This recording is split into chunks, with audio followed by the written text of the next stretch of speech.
domesticated. It's like using the Like word training on kids. It is training my kids. It is training. I don't like Congratulations. We are back for another episode live from the living room. I am JayRich, and we have two guests on today. We have Yaz in the building. She's going to give me some quirky stories, hopefully some uncut opinions, and I hope they're as strong as they were in previous conversations we've had. And then we also have another podcast host. We have Yana from Tryna.Match Podcast. It's funny. It's funny how we all connect in certain ways, but you guys are not like big presence. You don't have a big presence on social media. You don't really like social media, huh? Not at all. Not at all. For instance, like the only time I'm really on there, like as far as Instagram, is strictly posting for my podcast. Yeah. And then like Black Twitter, scrolling through and seeing stuff that people saying on Twitter. And then are you doing that for entertainment or more so research? Entertainment. Okay. Entertainment. What's the most entertaining thing that you? What's your most entertaining Black Twitter thread that you've run across? There's so many. I think my favorite one though was the Navy mishap that happened with Yahoo. Enlighten me. Okay, so the Black Navy, N-word Navy. Yahoo posted a news article. Okay. And they had put N-word and then Navy and then the whole article. And so. Oh, wow. Yes. You know about this? Remember that happening? No. Oh, my God. That crap was so funny. You guys want to pull it up? Pull it up later. Well, I guess later you can pull it up. I got you. That whole thread that was going on during that time was hilarious. And then even when we were talking about the next World War, we were talking about World War III, how that was a possibility, thread going crazy. Black people, like they say, we really make a joke out of everything. We do. Hence my love of Waffle House story. So what I like to do is I like to talk about the craziness that I see at Waffle House. And I used to think it was only me after telling a few stories and talking to certain people. But I guess because of the frequency in which I work, I always catch people doing club hours. And so you always see the craziness after people get out of clubs. Because, you're drunk high, and then you have the homeless people that are like panhandling too. So it's like a very unique mix of people. And I ran into my fair share of people at Waffle House. So you said you had a crazy Waffle House story. Please share. I have multiples. But since you brought up night hours, I'm going to bring early hours, church. After church. Okay. So somebody lost their religion? This one I was down in Carrollton. Okay. Down there in the country when I went to school out there. West Georgia? West Georgia. Yep. What year? Oh, I graduated in 2014. So 2010 to 2014. Way before I went. Yeah. I'm, I'm up there. But anyway, I ain't gonna really talk about my age. But so after church, it's a whole bunch of just country, white folks out there. Okay. And some Hispanics. So people trying to get in, it's packed, it's busy. And so you have like this group of church people that's coming at the church, white. They trying to come in, sit down, can't sit nowhere. So these a Hispanic family get up and they not leaving yet, but they getting up to go do something. I don't know. Yeah. And then the white older woman comes in and tries to sit at the table. Next thing you know, the little Hispanic boy that was with them, I don't know, teenager or whatever, starts yelling and arguing with like the dad and then like whoever the other little boys were, about to fight outside of Waffle House at the church in church clothes. And I'm just like, oh my God, I love you. Like, I love drama. I like watching the drama unfold in front of you, especially when it's something that you don't think gonna happen. It's something funny. At the church. It's something funny about fighting in church clothes. Exactly. At the church. In the country, white people. That's not something I thought I would Is it more entertaining because there's white people involved? At the church. At the church part to it. That's what it makes it funny. After the church. Gotcha. Have you thought of a crazy Waffle House story? I just realized that I don't have no stories because I be in the story. Oh, that's even better.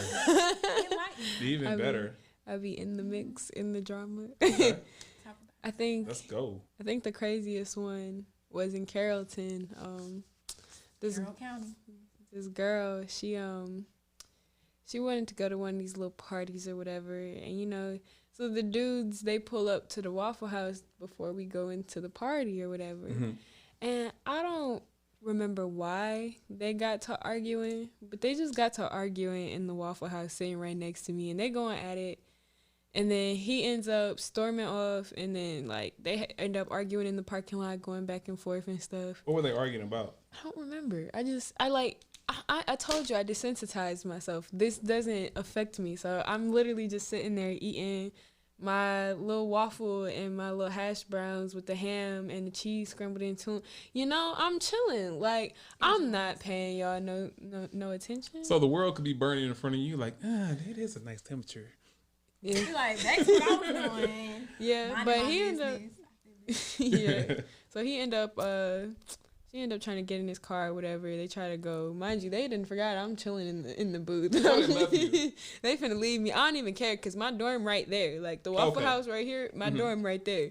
I don't care. You could go wherever you want. I'm going to just walk back to my dorm, swipe my key card, go inside. Okay. Like, Yeah. I'm not tripping off no party. Yeah. But her, on the other hand, her dorm all the way across campus, so she not trying to walk respectfully. But, yeah, he just end up slamming the door on her, skirting off, and then she's just sitting there mad, and I'm just like, walking out the Waffle House like, shit, did anybody pay? I'm not paying either. Ain't nobody asking. Nobody looked at me. I'm not going to look at you. So, free meal. My Waffle House story is this. I like to call it doing it to my soul.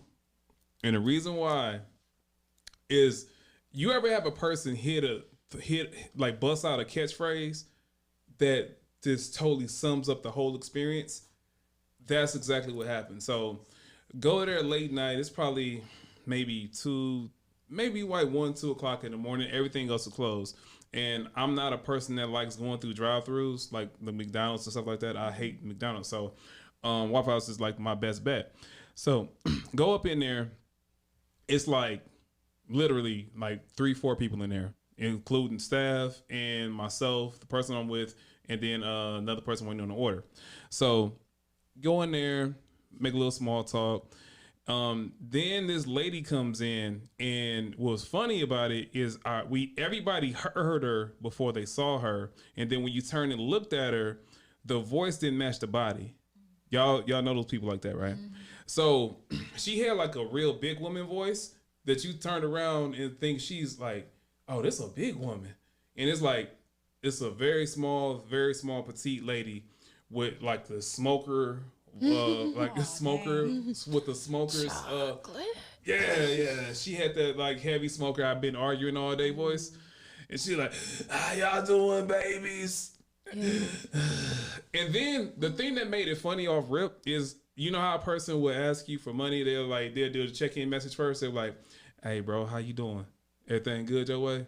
And then you hit them with the reply, and they're like, well, and that's when they hit you with the, like, I need such. I kind of down and out, but I need like $20. Right. But they always do. They start off with the check-in, but it's really about the follow-up for them. Right. So she like, how y'all doing? Everybody, in the South. So everybody like, oh, we good. How you doing? Well, that's good y'all doing it because they doing it to my soul. Oh. Nobody was expecting that. And you can hear a pin drop. And she just started going in about her day, and she's talking about a guy. She broke up with her man. It's tragedy for her, but it's funny for us. Well, it wasn't funny for everybody. It's just like everybody like I want to leave, but I already paid for my food type of thing.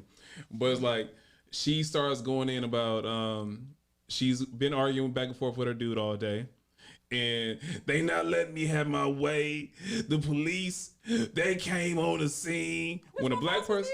Say it again. Which Waffle House was this at? Maybe like 10 minutes from here. Over there about 20. Yeah, the one about 20. So she goes back and forth about the day, and she's not talking to anybody in particular. She's just talking because she has an audience. And now she's like running down her day in increments. And it's low key like, I'd rather be an audience member away from the story, but it's a little too close to me, so it's uncomfortable because I don't want to be in a conversation with her. Because it's kind of like, you ever run to a person that like gives you a conversation and you're like, I want to be anywhere but here. And that's basically what happened is like, The police came. The police came, and I told him I was fighting with my old man. And first of all, like, this lady, you like 28. Why are you saying my old man?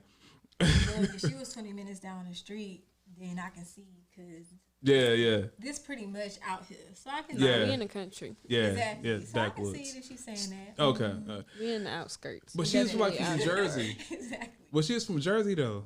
So that's even more reason to say, "Oh man." New Jersey? They really talk like that out there. In New Jersey? Yeah. Okay, you just gave me something new.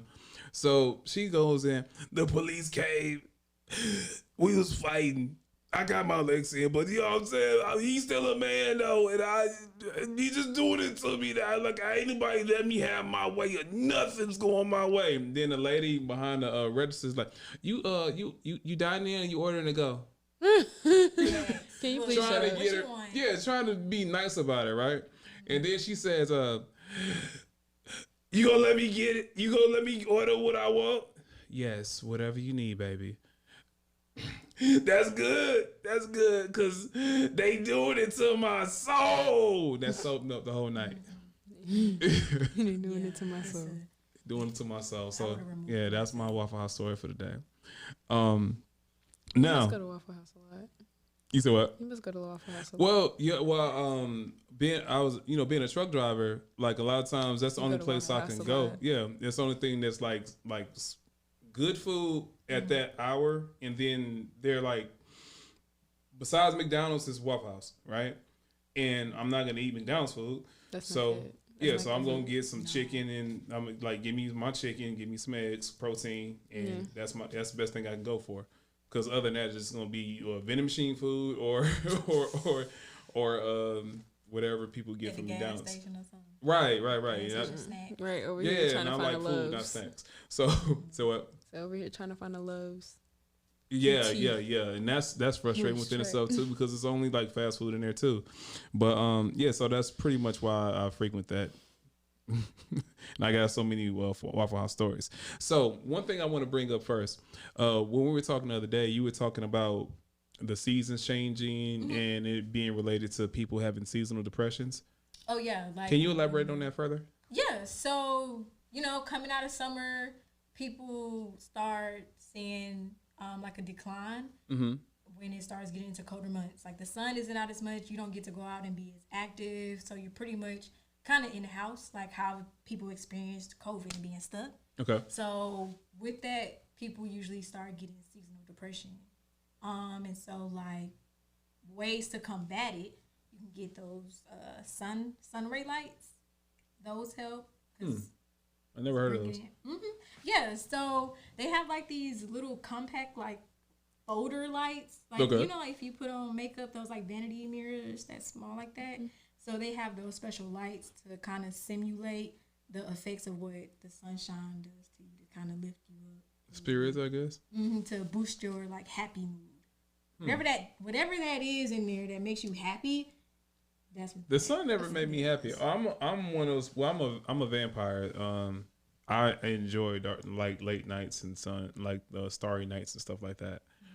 And bright lights give me headaches. That's why my house is usually dark. Bright lights give you headaches?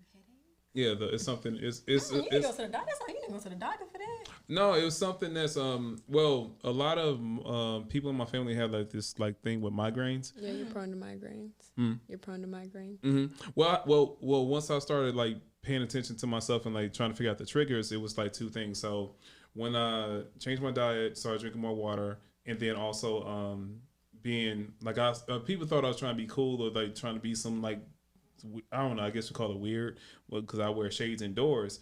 But if I'm in a place like say a mall, right, it's usually well lit, but for me it's a lot of light, so I will always have headaches in well lit areas, or like when I notice like I go to a park, the sun's out, I like being in the sun, but like when it's like extremely bright, my eyes it's like it's just so much light, it just give me migraines.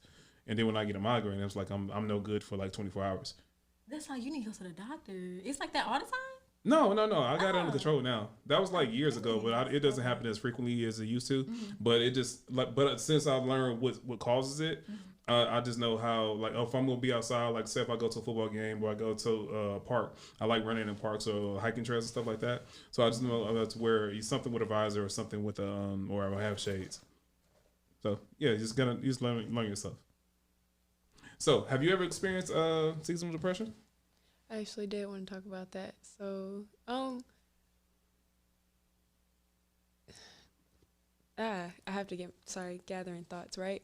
So, from my understanding, well, not from my understanding, but to add to what you were saying, which I don't like saying that, but we're going to say it today, to add on to what you were saying, like, seasonal depression can also, like, come about from different holiday seasons or like different impactful moments. Like people could hit a form of seasonal depression in the summer. Say if somebody that they really was like attached to passed away during that time, then they would come across a seasonal depression for that season for that reason, you know?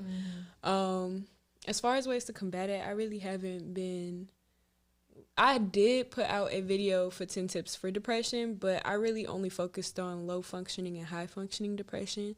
I haven't really focused on seasonal depression yet.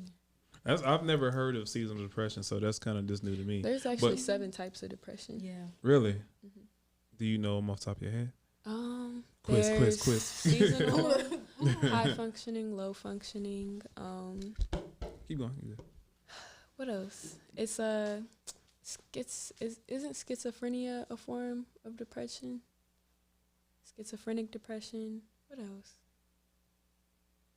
Yeah, I don't know the list of them. But, I don't know. I do know what you're talking about with the high functioning and low I listed them all in my video. I can't remember everything I listed though. I tend to like batch and mass produce content, so I'll learn it, but then I'll move on and I'll come back to it when, say, I decide I want to make a video on seasonal depression is when I'll come back to it. I get it. But just like what you were saying, like you're saying you don't know how to like combat it. So a lot of it is basically knowing what your triggers are, really, and knowing how to identify those. But again, that come with time and actually figuring it out and knowing what the cause really is. Yeah. I like to compile everything that worked for me and then put all of that information into something for the public. That's why I say I don't really know, because as far as my seasonal depression, I wouldn't say that I deal with seasonal depression. I deal with situational depression. So my depression depends on whatever situation, whatever happened in that moment. So it's typically triggered by like a external thing. Say my relationship gets messed up, I'll fall into a depression. Say my business doesn't hit the numbers I wanted it to hit, I could fall into a depression. Yeah. It's more situational than, the change of the seasons or, something happened around this time. Gotcha. As far as, say a person that passed away or you lost a situation or something like that, a breakdown of a relationship in this part of time that triggers it,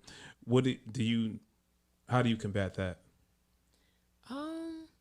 It's funny enough, it's actually like one of the next topics I'm like trying to work on, because that happened for me. It's like everything, basically I created my own little world for myself and it was running fully operational, and recently something just kind of like poked the bubble and popped it. So it really can be that fickle. I've been working on combating the depression, and being that this situation is only like 2 weeks old, I would say I'm doing a real good job at it. So after, I don't know, a little bit more time, I might sit down with myself and see like what really helped me and what I feel like really got me through this time. Because right now, I'm not gonna lie, I'm on autopilot. I'm just going. Just like straight through it. But after I sit down and like really like decompress and just think back on these couple weeks and what's been going on, I will have a better answer. What about you, Yana? I'm sorry, I really forgot what the question was because I was listening to you.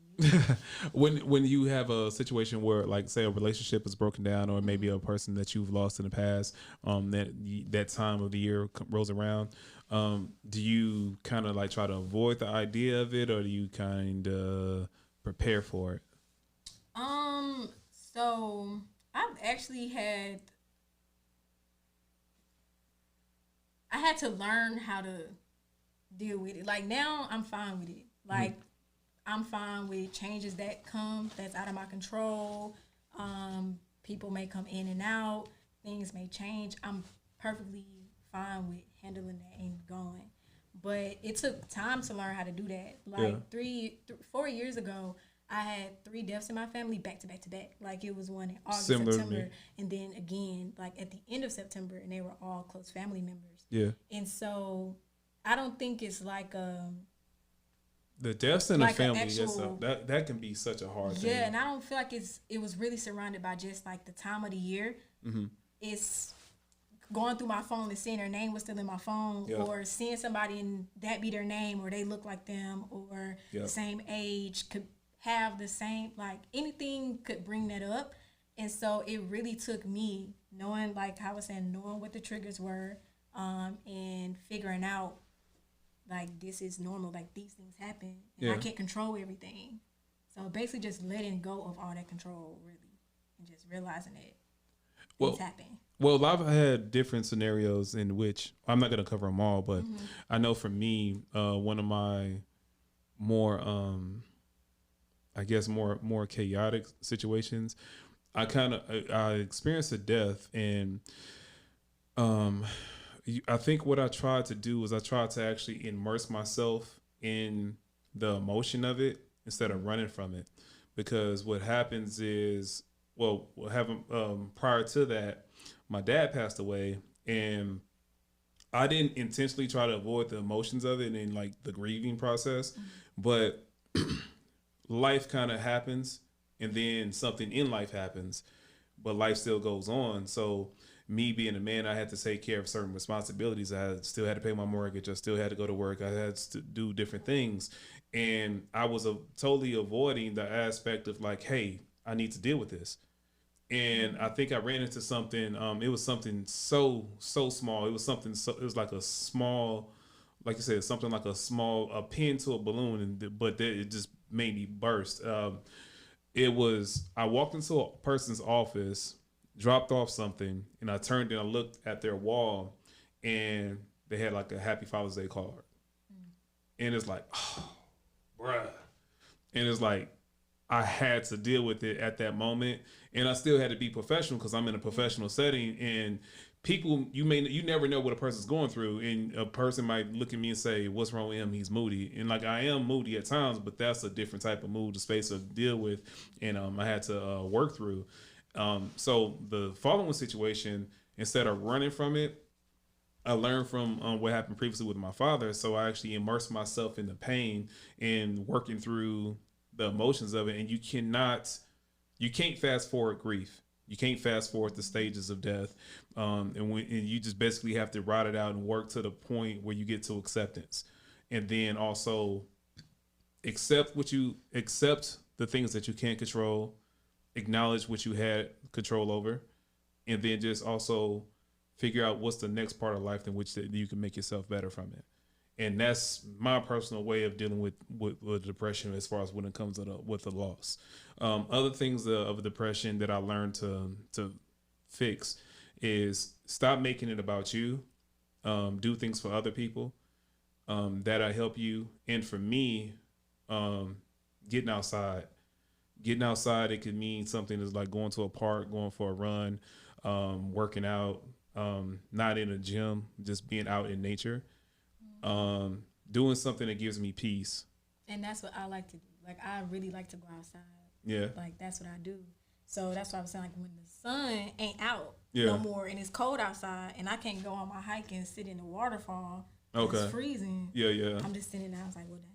I don't even walk outside with just breezing and stuff. It ain't even cute outside no more. So basically, you don't like the fall seasons? I do. Okay. But it's not as cute to go sit in the waterfall. Basically you need an outside activity for the fall. Is what you're saying. Like, I still go on like a little walk, but it's not. It doesn't hit the same with the sun. Yeah, it's not the same. Okay.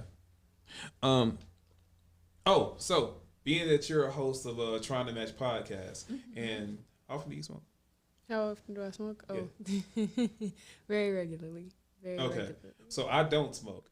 So one thing that I've noticed is it's been hard for the dating scene for me because it seems like everybody smokes. And that could be. It's not necessarily always a deal breaker, but it's like. How does that hard for you? Say it again. You said that it's hard. Because I'm a non-smoker, so it's like if you deal with somebody that smokes on a regular, they have a habit that you don't. It's just like, say, if I didn't drink and your person likes to drink on a daily basis or every weekend or every time there's a social setting or and not just like one drink, like they party drink, like go at it hard. There's gonna be a problem in some form and in certain points of that relationship. Yeah. I wouldn't agree with that. I don't either. That's why I asked, how is it hard? I feel like you knowingly get yourself in a situation. It's like people will tell you who they are. So like with the drinking thing, somebody gonna be drinking around you before you really commit to that person. So it's either you accept that they drink or you don't, and you can choose if you want to deal with it or not. Go ahead. I would say I feel like it's kind of like a security thing. Like if you're very secure in yourself and you know who you are and what you do and what you don't do, it's easier to accept somebody for, oh, they're just a smoker or whatever, and not feel like it's a problem or it's intrusive.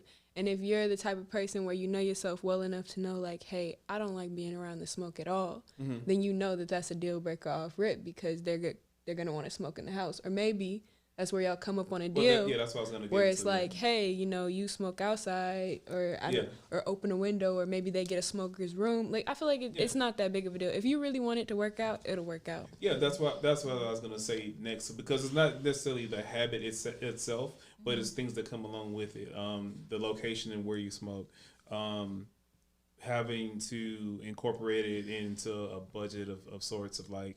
I can't. Some people can't have fun unless they're smoking or drinking. If there's that part of it, smoking during a car ride, stuff like that. And then also, where do you go cop from? Because what I've noticed with most women, how many times have you ever had you called your weed man up and he tried to smash? None. Nah.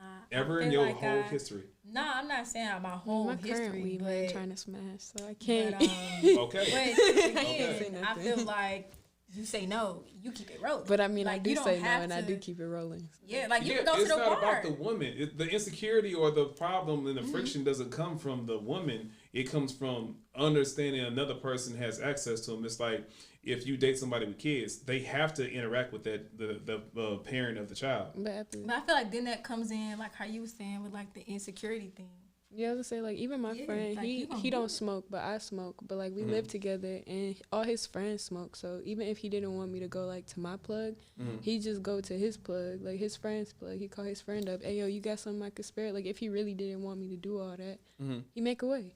Okay. But he really don't care because in the end of the day, like, I'm not doing nothing crazy. And then and then people get hit on outside of just going to the plug. Right. You literally. But it's different. It's a difference of interaction, because when you say you're going to the plug, you're going to their location, or there's like an extended relationship with that person. Like, and the reason why I drew a parallel to like a person with a child is because usually if you have a plug and you're consistent with them, it's like it's the same type of intimate relationship that you. I'm not gonna say intimate relationship. It's the same type of. It's pretty intimate because I got your secrets, you got mine. Right. Because and then how many times it's like y'all be having with y'all plugs? It's a girl. I need to shop.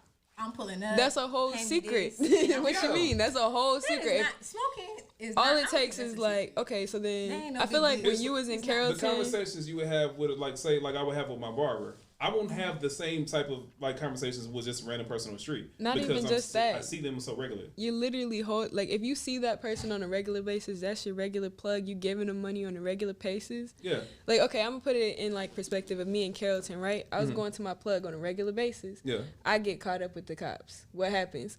Tell us who your plug is. Like, I could have snitched on him. I could have really just put him under like that, or nah, man, I can't. That's an intimate relationship. You gotta be willing to have that person's back in case anything goes down. Like, that's not no for play. Like, it's still a bond there. Like, that person, if you really want deals from your plug, you gotta be cool with your plug. Y'all gotta have conversations. Like, I get my deals. I said, I don't know, I'm just cute. I just like, yo, I need this. They're like, oh, well, I can give it to you for this. I'm like, thank you. See, then that's pull up, grab it, I drive off. Okay. Like, I don't know. I'm pretty straightforward with how I'm coming. I mean, that's how it's supposed to be. But like from it's kind of like you know, like you ever had a person that you're into, right? Mm-hmm. You think about other people that hit on your person, right?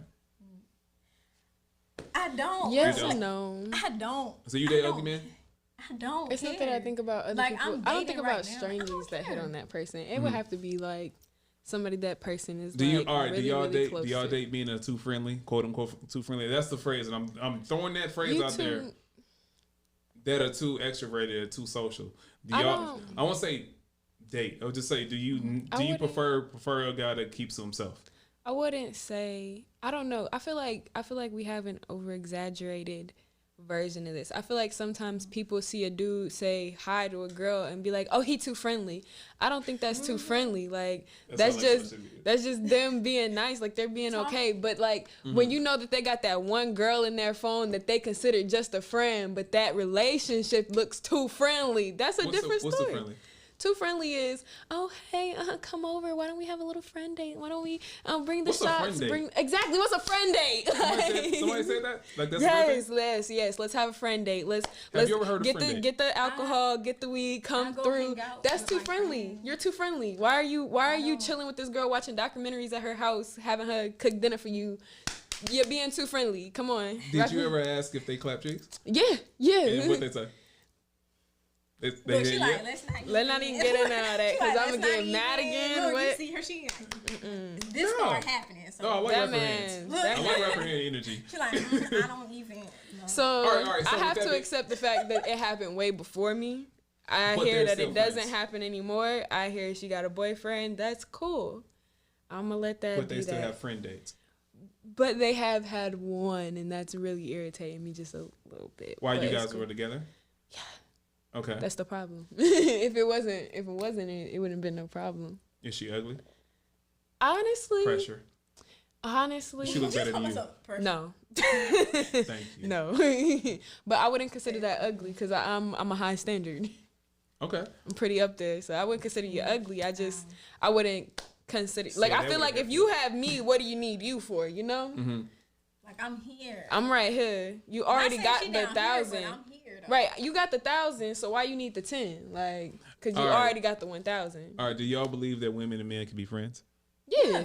That's why I like the whole thing. Like I go out. What like, restrictions? I have men friends. Restrictions being y'all ain't going on no friend date. Like if you going on a date with what's acceptable? Don't go to each other's houses. I feel like if it's gonna be a friend date, yeah, go somewhere public. Don't. Especially when men love to tell me, oh. If you going over to that person's house, there's a problem. You trying to do something. You trying to get nasty, but then boom, he go over there. Oh, I'm at her house. We just watching documentaries. Does he answer his phone while you over there? Man, that'd be irritating. Swear to God. Is that enough? Kind of, sort of. That's an in and out question. You know, that's like a yes and a no. Like sometimes yes, but more times no. You said you cold. I'm about to crank up the heat, make your chest hot. All right, what's his normal rate of a return on text message time? Oh, that's quick return. That's quick reply. Okay, so when he's over at the friend house, it's on quick reply. Nah, it's on always quick reply. On quick reply. He ain't got no choice. Nah, he not stupid. Oh, he had a choice. Nah, he not stupid. Look, she like, you got stupid. He not stupid. So he doesn't answer the phone though. He don't answer the phone because they be tripping. Like the girls that he be talking to, they be tripping when they see my name, and I don't blame. But you his. They be tripping when they see my name. They don't like seeing my name. Why? They don't like seeing my name. Exactly. Why? What kind of friends are these? Exactly. What kind? But it's okay. They're just friends. We're gonna leave it at that. It's cool. Little roaches, they scatter. Yeah. Little roaches just scattering, see my name, boom, gone, poof, be gone. You should have found out the one time when I came home from work and she was in the living room. She had just cooked for him. Yeah, I walked in, put the groceries. Whose house is this? Our house. Me. So she made him a meal with your pots and pans? Yeah. I'm instigating on the friend. With his pots and pans. She used your spices. With his pots and pans. So she came over there. Hey, she used your lemon pepper. She came over to wash her clothes or whatever. So her drawers was out in his presence. Listen, I don't know. Was it food left over for you to eat? There was no food for me. That was my problem. So I walk in. I had little groceries. I walked in. Huh? I was like, oh, hey. I put the groceries down and walked out. Did she know what time you was getting off work? He knew. No, she know. I don't know. He said that she knew. She got there? I know what time she got there. What time she get there? Oh, she was there for a long time. She was there for too long. I'm trying to figure out. What's too long? Too long is it don't take 5-6 hours to wash clothes. It don't take 5-6 hours to wash one load of clothes. How many loads did she wash? Exactly. Girl, they was having a friend date. She could tell me. But like still, so I walked out. I went to the mailbox. By the time I was coming back in that house, she packed up. She was gone. They scattered when they see me. Bye bye. Oh, okay. All right. I'm just like, okay. You got something to add to that? I think I've caused enough trouble. I have guy friends. Okay. And I go hang out with my guy friends. Like we'll go out, go drink. Oh yeah, we're definitely getting on that timing now, cause like we gonna chill. Like if like I'm pretty honest with whoever I'm dating. Yeah. Like I feel like that's like the main thing. I need to be honest with you. We need to have trust and communicate. Cause I don't believe in like hiding stuff. Like I'm too old to be lying to you. Period. I'm too old to be. First of all, I'm gonna let you know how it is. Like this is my life. This is my life. All right, we joining lives. Question. Let me throw a little something on there. Are you friends with exes? No. Actually, I'm not, but I'm not opposed to it. Like I'm not because they're stupid, but I'm not opposed to it. Okay. Okay. With the leg cross, I feel something coming. I feel some sass. I haven't been in too many relationships. Like all my relationships have been long-term relationships, like 4 years, 5 years, stuff like that. Okay. So when they end on like a good note, cause it's like, yeah, we ain't really, we cool, it's whatever. Okay. So my last relationship ended. We were living together in a 1-bedroom. We broke up. Still living together in a 1-bedroom. Lease was up. Moved into another apartment together in a 2-bedroom. So it was like our friendship was still there because before you get into a relationship, like you friends first. Well, at least that's how I try to do it. That's how you're supposed to do it. Yeah, so it's like we was always I've learned friends. that in certain relationships. Yeah, too. like we always friends. Like he cool. Like he got my back for whatever. Like I know if anything was to go down. Let me hit you with this then. So a man comes into your life and he says you're roommates with the person that you had a 4 or 5 year relationship with. Are they taking you serious? They still there. Are they taking you serious? They still there. How long have they been there? Anytime. Well, dating wise, I could, we ended that part. Dating? I ended that with that person that I was dating at the time when we were still living together. But during the whole during our whole dating period, we were serious and he accepted it. They would walk in the apartment and see each other. Okay. Like, hey, this is him. What's up, bruh? Keep it pushing. At the end of the day, like I told you, I'm very transparent. It's not necessarily okay. That's the thing where I found that causes problem between men and women. It's not all about you and what you think, because this is one thing that I've noticed with women as well. When women have placed a person, they picked up this guy and put him, boom, friend zone. You think you don't see him as a threat anymore. But I feel like in order to do that, you talk to that person. If that person choose not to speak their truth at that time, that's on them to deal with. Yeah, but the person that you incorporate into your life, they still see this person that you put in a friend zone and designated as a non-dangerous person. They still, as a man, all right, let me ask you this. When you walk as women... Be honest and tell me that. If you're not going to tell me how you feel about the situation and speak your truth in that, then that's on you. I'm very honest. You be honest with me. When you walk into a room as a woman, do you size up other women? Nah. Like when I came in here, I'm like, it's cute. No. I don't mean size up in the sense of like competition as far as fighting. I'm talking like you assess the room. That's not what I just said. Okay. That's not how I took that. That's definitely not how I took that. Okay. I'm not a violent person. I ain't trying to fight nobody. But if I need to, I will. But I'm just saying. Yeah. But no, like, again, I don't care about what other people got going on. Okay. Like, I'm too old to be caring about stuff like that. Okay. I feel like I am working on a place. Basically, where I'm trying to go in my life, I have to. I can't not judge everybody's energy and see who I want to shake hands with and see who could be a potential friend and see who could be a potential threat. I have to. Because I'm looking for a certain status where if I don't do that, I'll be... When you say status, what status are you looking for? I'm looking for a hierarchy Listen, I'm trying to shake hands with Nicki. I'm trying to shake hands with Justin Bieber. I'm trying to shake hands with BTS. I'm trying to have that kind of music influence in the world, Yeah. on top of like just YouTube and my gemstone business. My gemstone business is really what's gonna have the major reach. I really want to revolutionize how we learn about them, and just that whole concept, make it a more solidified and more concrete thing, so that more people are intrigued in it and actually find value in it, you know? Okay. So being that those are all things that I want to do, and those are also all things that you can tell that the media is very big on controlling. They're very big on controlling how people present themselves, and big on controlling how spirituality is presented throughout the world and stuff like that. I have to size people up. Like recently I've been going to a lot of I told you I was trying to be a dancer, so a lot of the promoters that I was dealing with, I started realizing that they were dealing with a certain, I don't want to name names because, like, what happens if in the future they digging around? Exactly. Don't say that part. Yeah. But, like, they dealing with a certain industry. They dealing with a certain label that really perpetuated prison reform and how we put people in prison right now. And how, so I got to be careful with how I shake my hands with them, because they're going to just try to sign me to that label. And if I make bad ties with that label, they're going to bury my entire career.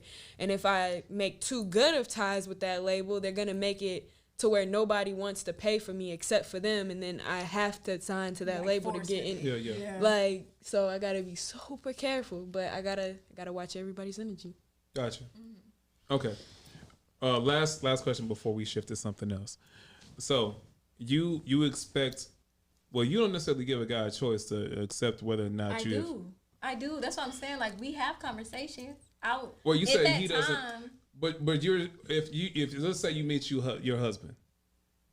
Let's say you meet your husband. Do you believe in marriage first?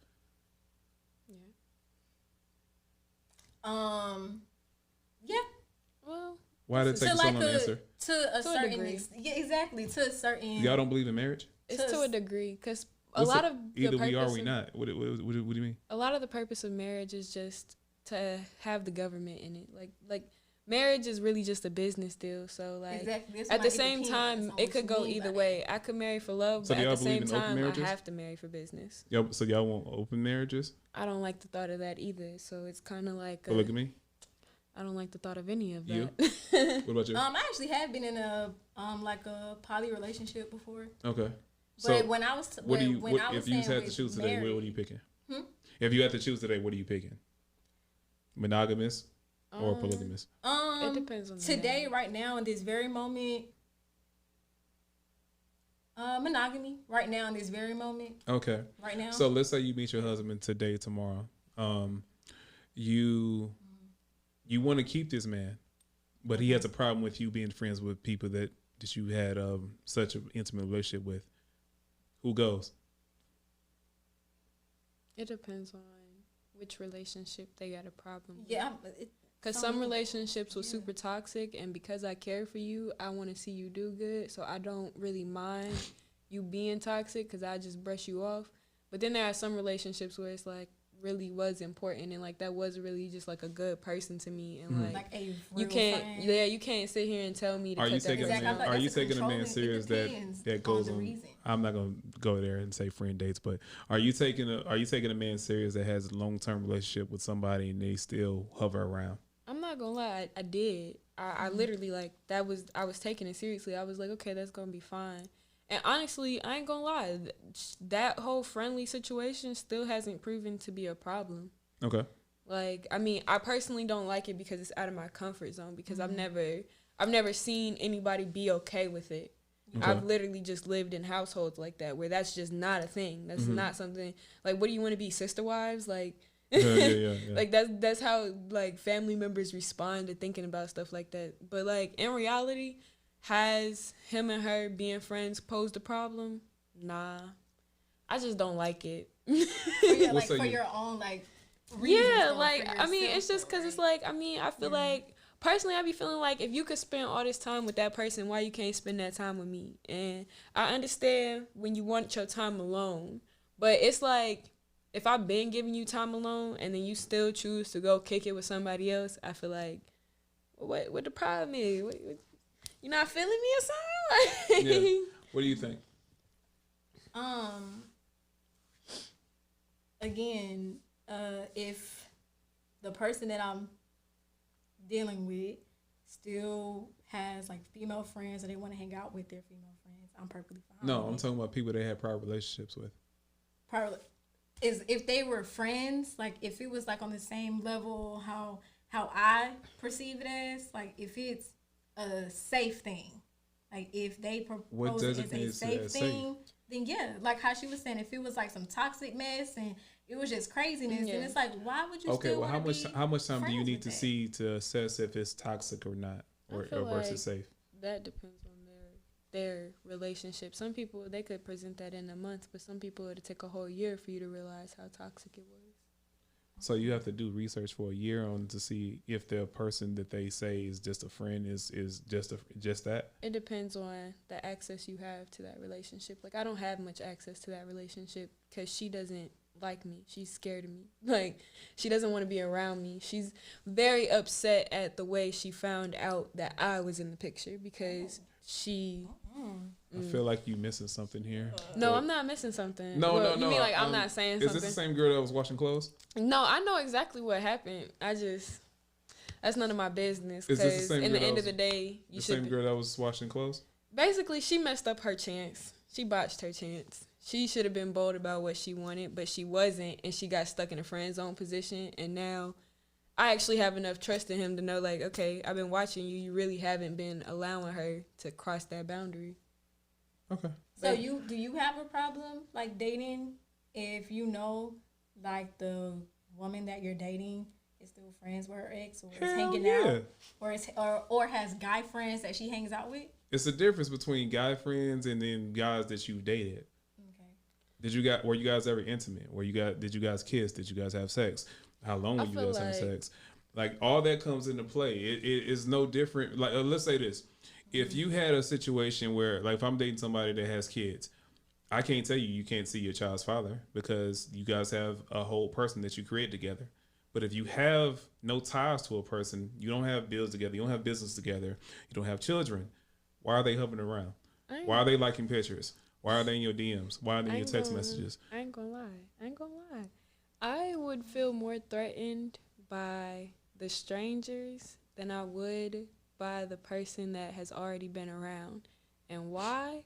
That's because that person's already tried that flavor. So if you got trust in that person, if you can truly trust that person, and you secure then yourself. If you know that they telling you the truth. I'm very secure myself, but I don't sign up for stupidity. But at the same time, when it be people that you ain't never tried before, you ain't never seen before, that's when the wandering eye come in for real. That's when you really like. That's why you gotta really be careful. Okay, so like who that hoe? Wait a minute, why are you staring at her ass so much? Get back, get away from my man, gold digger. Bye. Nah, it's not. All right, so what I'm saying is my perspective as a man, you always have these situations and. All right, let me say this just so I can get the temperature in the room. Do you consider men or women more emotional? Women are more emotional. I just don't think that men know how to understand their emotions.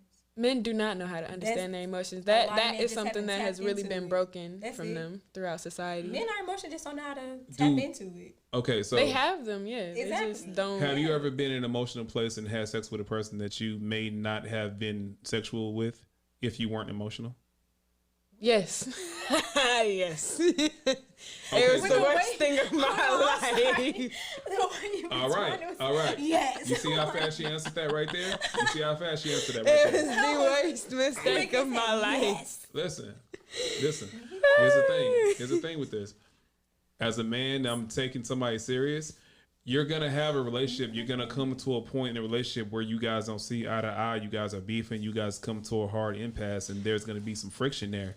Having somebody has access to you in an emotional state, that I'm saying you're always going to have that access to them. But the person that has that direct line to you emotionally, they have a different level of access than they'll say a stranger. Now let's get this clear though. Okay. See, I have a tendency to deal with fuck niggas. Let's just put that out there. Okay. I love fuck niggas. Apparently, they just are so much. Don't claim that. It's funny, but don't claim that. It's power in phrases. So she just going off her track record. Right, this is the track record. We're not talking about. Well, okay, I'm sorry. Unhealed me has a thing for fuck niggas. I'm now healed me now, so it doesn't matter. We're not talking about me no more. Anyway, so we're gonna go off this one ex, right? What? No, we're not gonna do that to him because then he might come around and be like, "I'm gonna sue you" because he's weird like that. Like, I don't know. You said sue? Yes, like, cause okay, he wants to be a little artist and he think he hot shit because he an artist. He think he hot shit because he sing. And it's crazy. Like, this is the same dude that I got tatted on my hip. I got that covered up recently. The same dude that I had miscarriage by. But like, and if I put his name in this and then he gets big and then this pops out, I already know that this man will be petty enough to come for me and be like, "Oh my God, screw you, give me my money, you drag my name through the mud." Anyways, so this dude, we was talking on and off for 2 years and we was building a relationship. I love doing that with people. I love building a relationship with people. This is like the second time I'm doing this. Like currently right now, I'm in the middle of doing this. Okay. But, and so he was being a jackass. He was doing what he wanted to do, and he did not want me to do what I wanted to do. And that was making me very emotional because, like, I want to be with you, but you're steady out here with the hoes and with the shits. And then now I'm deciding I'm going to go be with the shits. Real quick. When you say doing what you want to do you mean like being with other people? That's what you meant with I can't verify that. Not with you, but that's what you assume he was doing? I can't verify that, but honestly, I would more so say, when I say doing what, honestly, okay, I wouldn't, this is the one ex that I swear to God, like, part of me is just like, are you gay? Because he likes to be with his boys. He likes to be with the guys. He likes to be around the men. And I just don't understand how every day of every week you want to be around these men, but you don't never want to get no pussy. Like, Make it make sense. Like, I thought you had a penis. I thought you had urges. How am I here in your house the one day out of the week? I'm here in your house one day out of the week, and instead of being in here with me smelling my crotch, you're out there smelling they dick. Like, smelling crotch. Okay. All right. Why? Just why? Like, so yeah, I just nah. He was doing what he wanted to do. And then I would go do what I want to do. And what I wanted to do would just be a little hoe, apparently. I wanted to be a little hoe. And so that's how I ended up doing things out of emotions. And yeah. To answer your question, I don't want a girl to... All right. So he was never in a relationship is basically what I'm saying. Like, he never cuffed me. He just was like, you act like you're taken, but you're single. But act like you're taken, but you're single. But act like you're taken, though. Act like you're taken. That's the act like you're taken. Present yourself as a taken woman. I can't explain that one. But no, the reason why I say that because like I'm a black and white person. It's like either we are this or we're not that. I don't do in betweens with people. I hate gray areas. Say again. So we've always been in between. I don't think I've ever got a solid answer. You see the rapper hands? Listen, you see the rapper hands that you got from that situation that was you living in a gray area? If you have a hard conversation and this is what we are and this is what it is and then you doing something that belongs to somebody in the gray, that's the immediate violation of what we have talked about and what we've established. But you never established that. So therefore, it's like, what you mad about? Or you might have these stupid rules where that's what I'm understanding. What are you worried about? Like, I did what you did. You. Well, most people can't take the energy that you give them, especially when they know they're doing something. Don't dish it if you can't take it, baby. Wow. If you can't take the heat, don't be putting out the fire. Like, I could take the heat. You don't play with me. I could take the heat. I personally treat people how I want to be treated, though. That's why I ain't give you that heat. But since you gave it to me, I'm going to give it right back. And now you mad because you couldn't take it. That's not my problem. How is that my problem? I just returned what I did not like. I did not want that. I did not ask for that. And here you go. Return to sender right there, baby. You got that. Keep it. You can have it. No. I don't want it back. Is this the healed you talking? Yeah. Okay. Keep it. I don't want it. Oh, man. Okay. So earlier you stated, you made a reference to your family as far as like like things that how you grew up in the family, and they were talking about the situation like, well, what is she trying to do? Be sister wives? Is it how would you say you formulate your ideas on relationships? Did it come directly from your family or your parents, or looking at them, or it's a mixture of pop culture? I would say I had my own ideals at some point, but I was told that was wrong so many times that now we're not gonna name names. Okay. You don't have to name names. Just say people that you dated or people in your family. Okay. Family. We're not gonna name specifics because you know the memes where it be like where it be like my aunt commented, "What's wrong with this generation?" And I commented, "Where your message?" And now my family blowing up the phone. Yeah, that would be me after this podcast released if I said too much right now. Don't do it. I'm over here. Just put that down. Okay. Yeah, but nah. So, dang, what was the question? How do you formulate your ideas? Oh yeah, so they definitely. So basically, my family, they have strong opinions on how, marriages and stuff should go, how families and stuff should go. So that definitely shaped a lot of my opinion.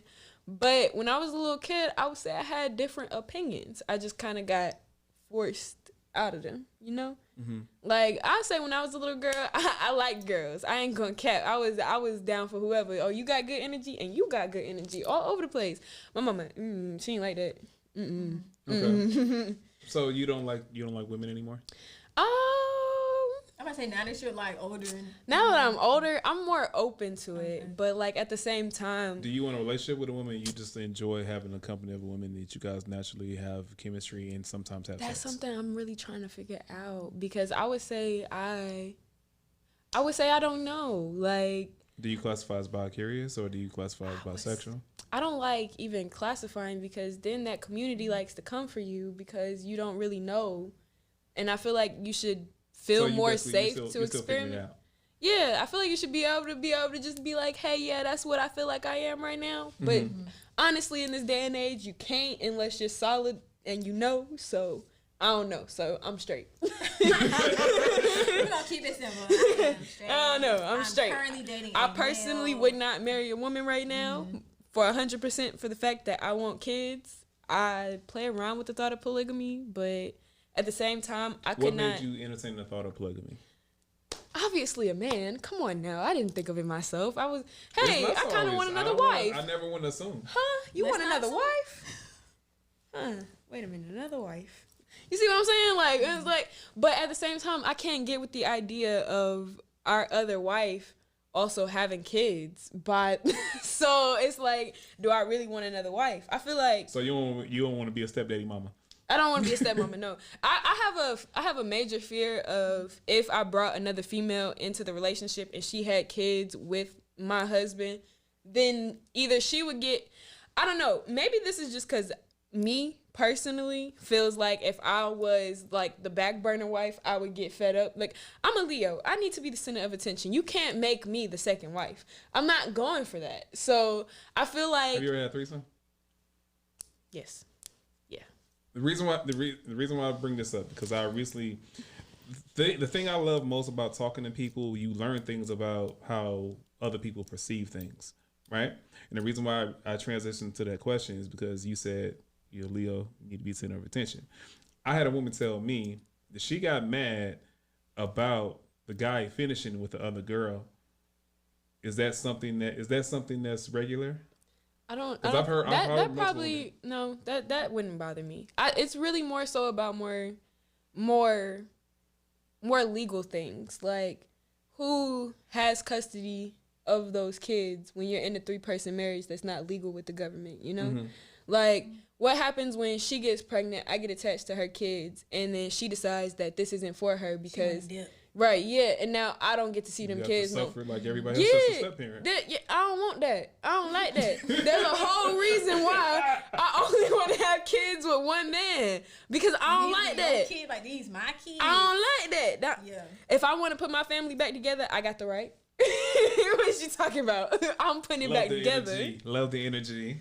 Like, I ain't got no time for no female who want to be uncooperative. Like, Girl, Decide I'll she don't wanna do kidnap something you. like that. Like, don't play with me, please. Like, them kids, no, please don't play with me. Not about no kids. Not about no kids, because they're my kids now. They all our kids, and you trying to take them. And you trying to take them. Yeah.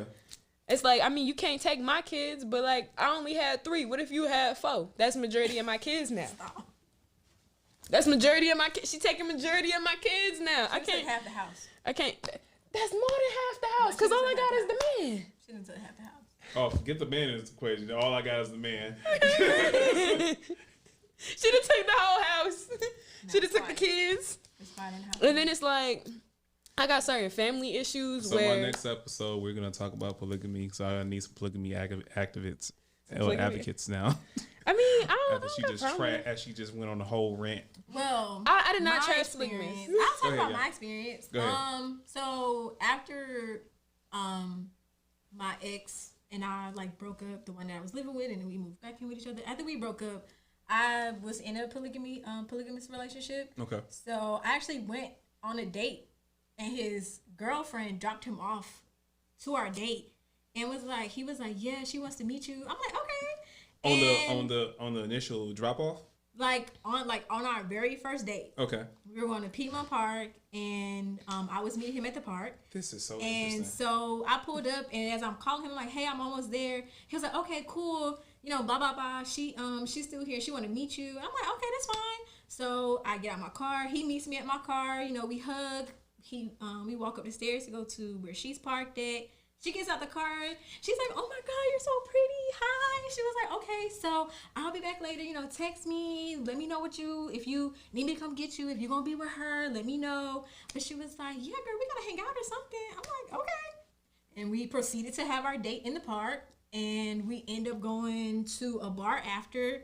And he called her. And I was like, yeah, I'm about to go ahead and dip out. I don't know if you want me to drop you off. Would you gonna call her to pick you back up? Called her. She came, picked him up. And then another time he was on the phone. We were on the phone talking. Real quick. Mm-hmm. How long were you guys talking before you went to the first date? Probably like 2 weeks, something like that. Probably like Did 2.5 he say weeks. that he was she a wife? No, this is just like, you know, A girlfriend. just a regular poly. Did he establish that he had a girlfriend? Yeah, like Okay. I wouldn't have agreed to go on a date or anything like that If you didn't know the situation. If I didn't already Were know what you was doing going it on. as an experiment, or is it like, okay? No, he was cool, and I Okay. was like, let's see. I'm like, I'm cool, you cool, I don't got a problem. Let's go. Okay, all right, go ahead. So, But yeah, okay. So then another time, you know, we on the phone talking, and he's on his way somewhere, and she was driving, and he was like, oh yeah, I'm talking to Yana. And she was like, oh my God, give me the phone. Hey, Yana, how are you? I'm like, I'm good. What's up? She was like, oh, I thought he said that, you know, that y'all date went well, and, you know, all this Gave stuff. you a review And on I'm your like, date. yeah, girl. That's funny. So yeah, we like, How long did that last? probably about 3 months, 3-4 months. What ended it? I started dating somebody else.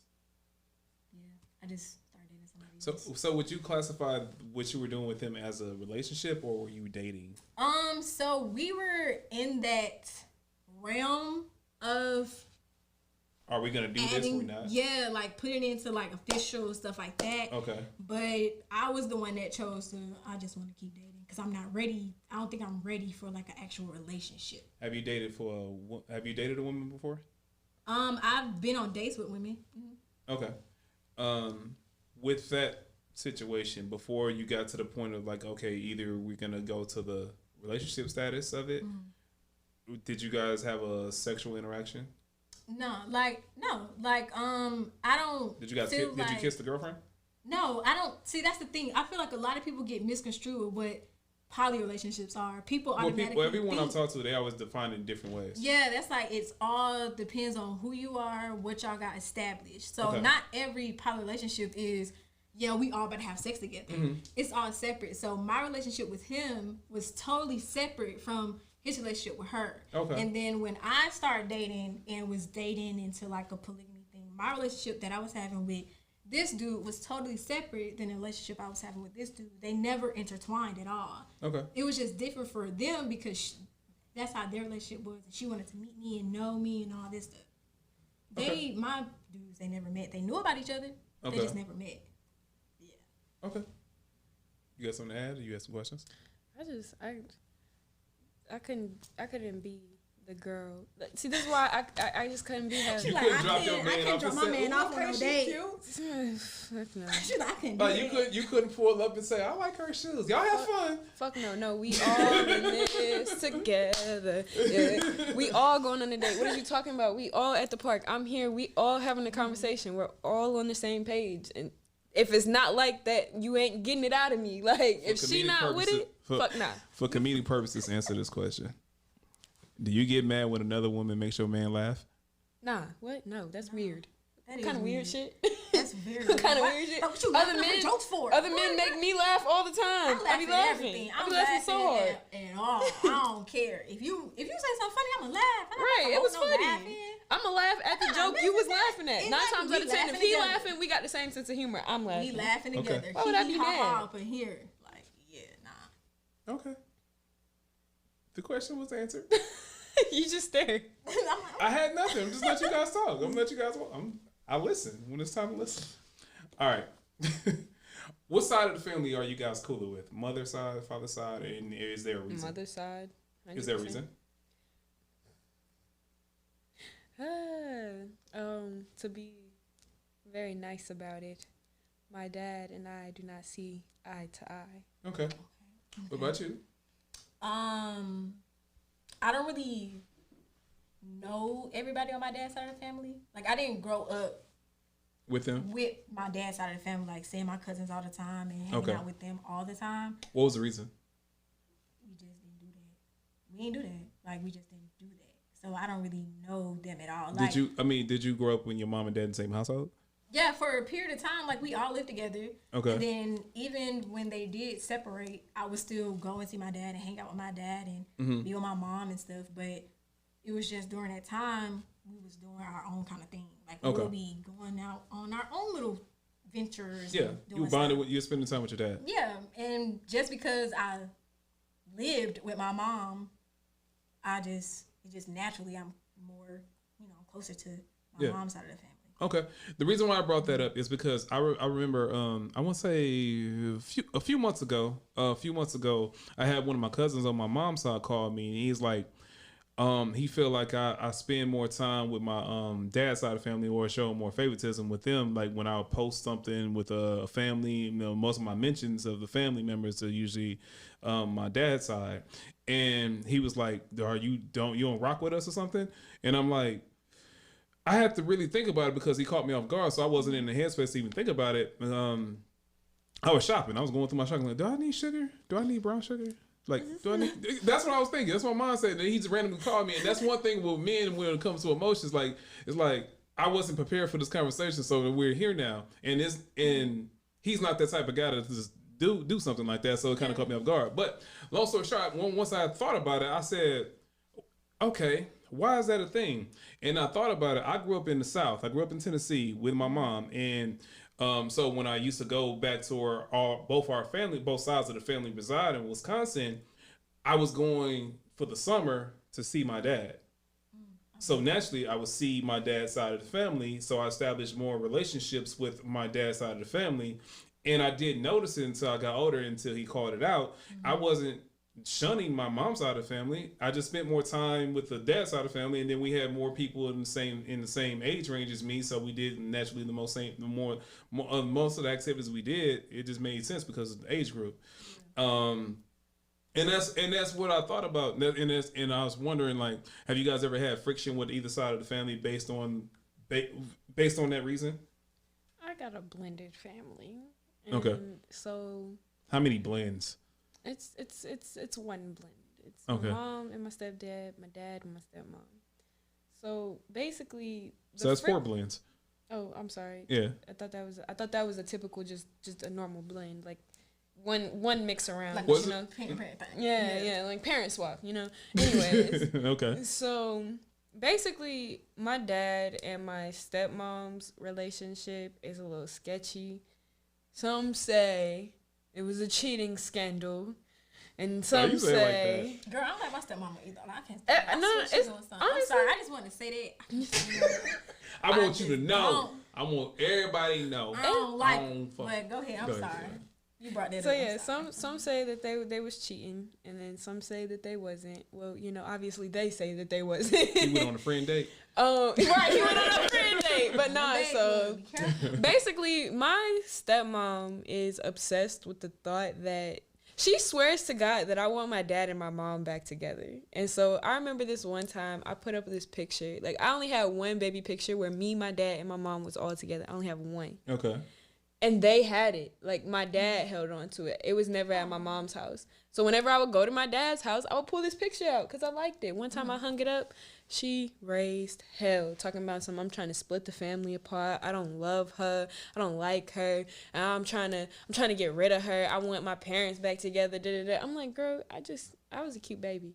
And then fast forward, after I leave that summer, I go back home with my mom and stuff. Mm-hmm. Ring, ring, ring. Alana, we know you flipped all of our wedding pictures over. What kind of spiteful? You know what? Huh? First of all, where are your wedding pictures even located?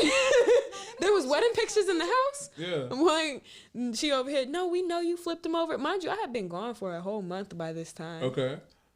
She and even recently I realized that she blocked me on Facebook, and I was like, why am I blocked on Facebook? I called my dad. I talked to my dad about it, and he said, yeah, after you wrote me that letter, she didn't like what you had to say, so you should probably work on mending the relationship. And I'm just over here like, fuck that bitch. I don't gotta mend nothing. I ain't What you wrote in the letter? I wrote a letter about basically my dad disowned me. Family. I'm sorry. My dad disowned me when I was 13 because he disowned me when I was 13 because my stepmom told basically my family ping-ponged me back and forth, right? Okay. My dad would talk shit about my mom. My mom would talk shit about my dad. And me being the loving child goes back and forth telling them what they're saying about each other. It's not the loving child. You the messy child. I was like 6 and like... Oh, okay. That's different. Like, you should have led with that. You should have led with that. Yeah, no, I was like 4, 5, and 6 and like my dad... That's standard. I mean, kids don't know what not to say until they get coached in what not to say. I'm over here, my dad giving me attention when we talking about my mom giving me attention when we talk about my dad. Both for information. So right, they both literally going back and forth. Now tell me what your you like coins? Tell me about this. So when I turned 13, I don't know. I guess my stepmom just decides that she's had 2 kids by my dad. She is that bitch, and we just need to do something about Alana. I don't know. That's how I feel. I feel like it was just like a conspiracy plot against me because all of a sudden my dad calling my mom and they on the phone for hours talking about everything that I done told each other, and they lying to each other saying that I'm the liar. They lying to each other saying I'm the liar. So my dad disowned me for being a liar. Even though he knows good and well what he said, and my mom know good and well what she said, and when they realized I had the audacity to tell each other, they both reneged and said they never said it. Okay. So all right. So what happened in this letter? So basically in the letter, I was just so I was working on my shadow work, working on my healing, working on my root. At 13. Oh, no, the letter, that was recent. That was like 18, 19. Oh, okay. The letter was very recent. Okay. And I wrote, I basically just wrote how I felt. I stated how, I understood where I went wrong as a child and where, going back and forth and talking. And maybe, as children, you make slight over-exaggerations. Like, I'm not going to sit here and say that there wasn't a slight over-exaggeration. Now, will I say that I flat out lied?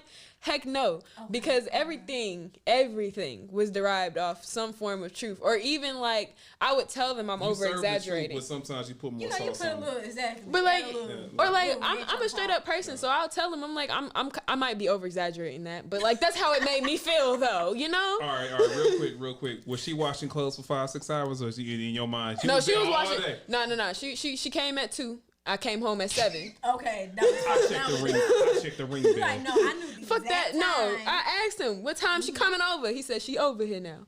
Okay, she over here. Okay. It's 2:45. Okay, No. I get off at 7:30. Okay, I'm gonna go to the store because let me just make sure she going before I get home. I'm gonna go to the store. I come, she's still fucking there. Why is she still fucking there?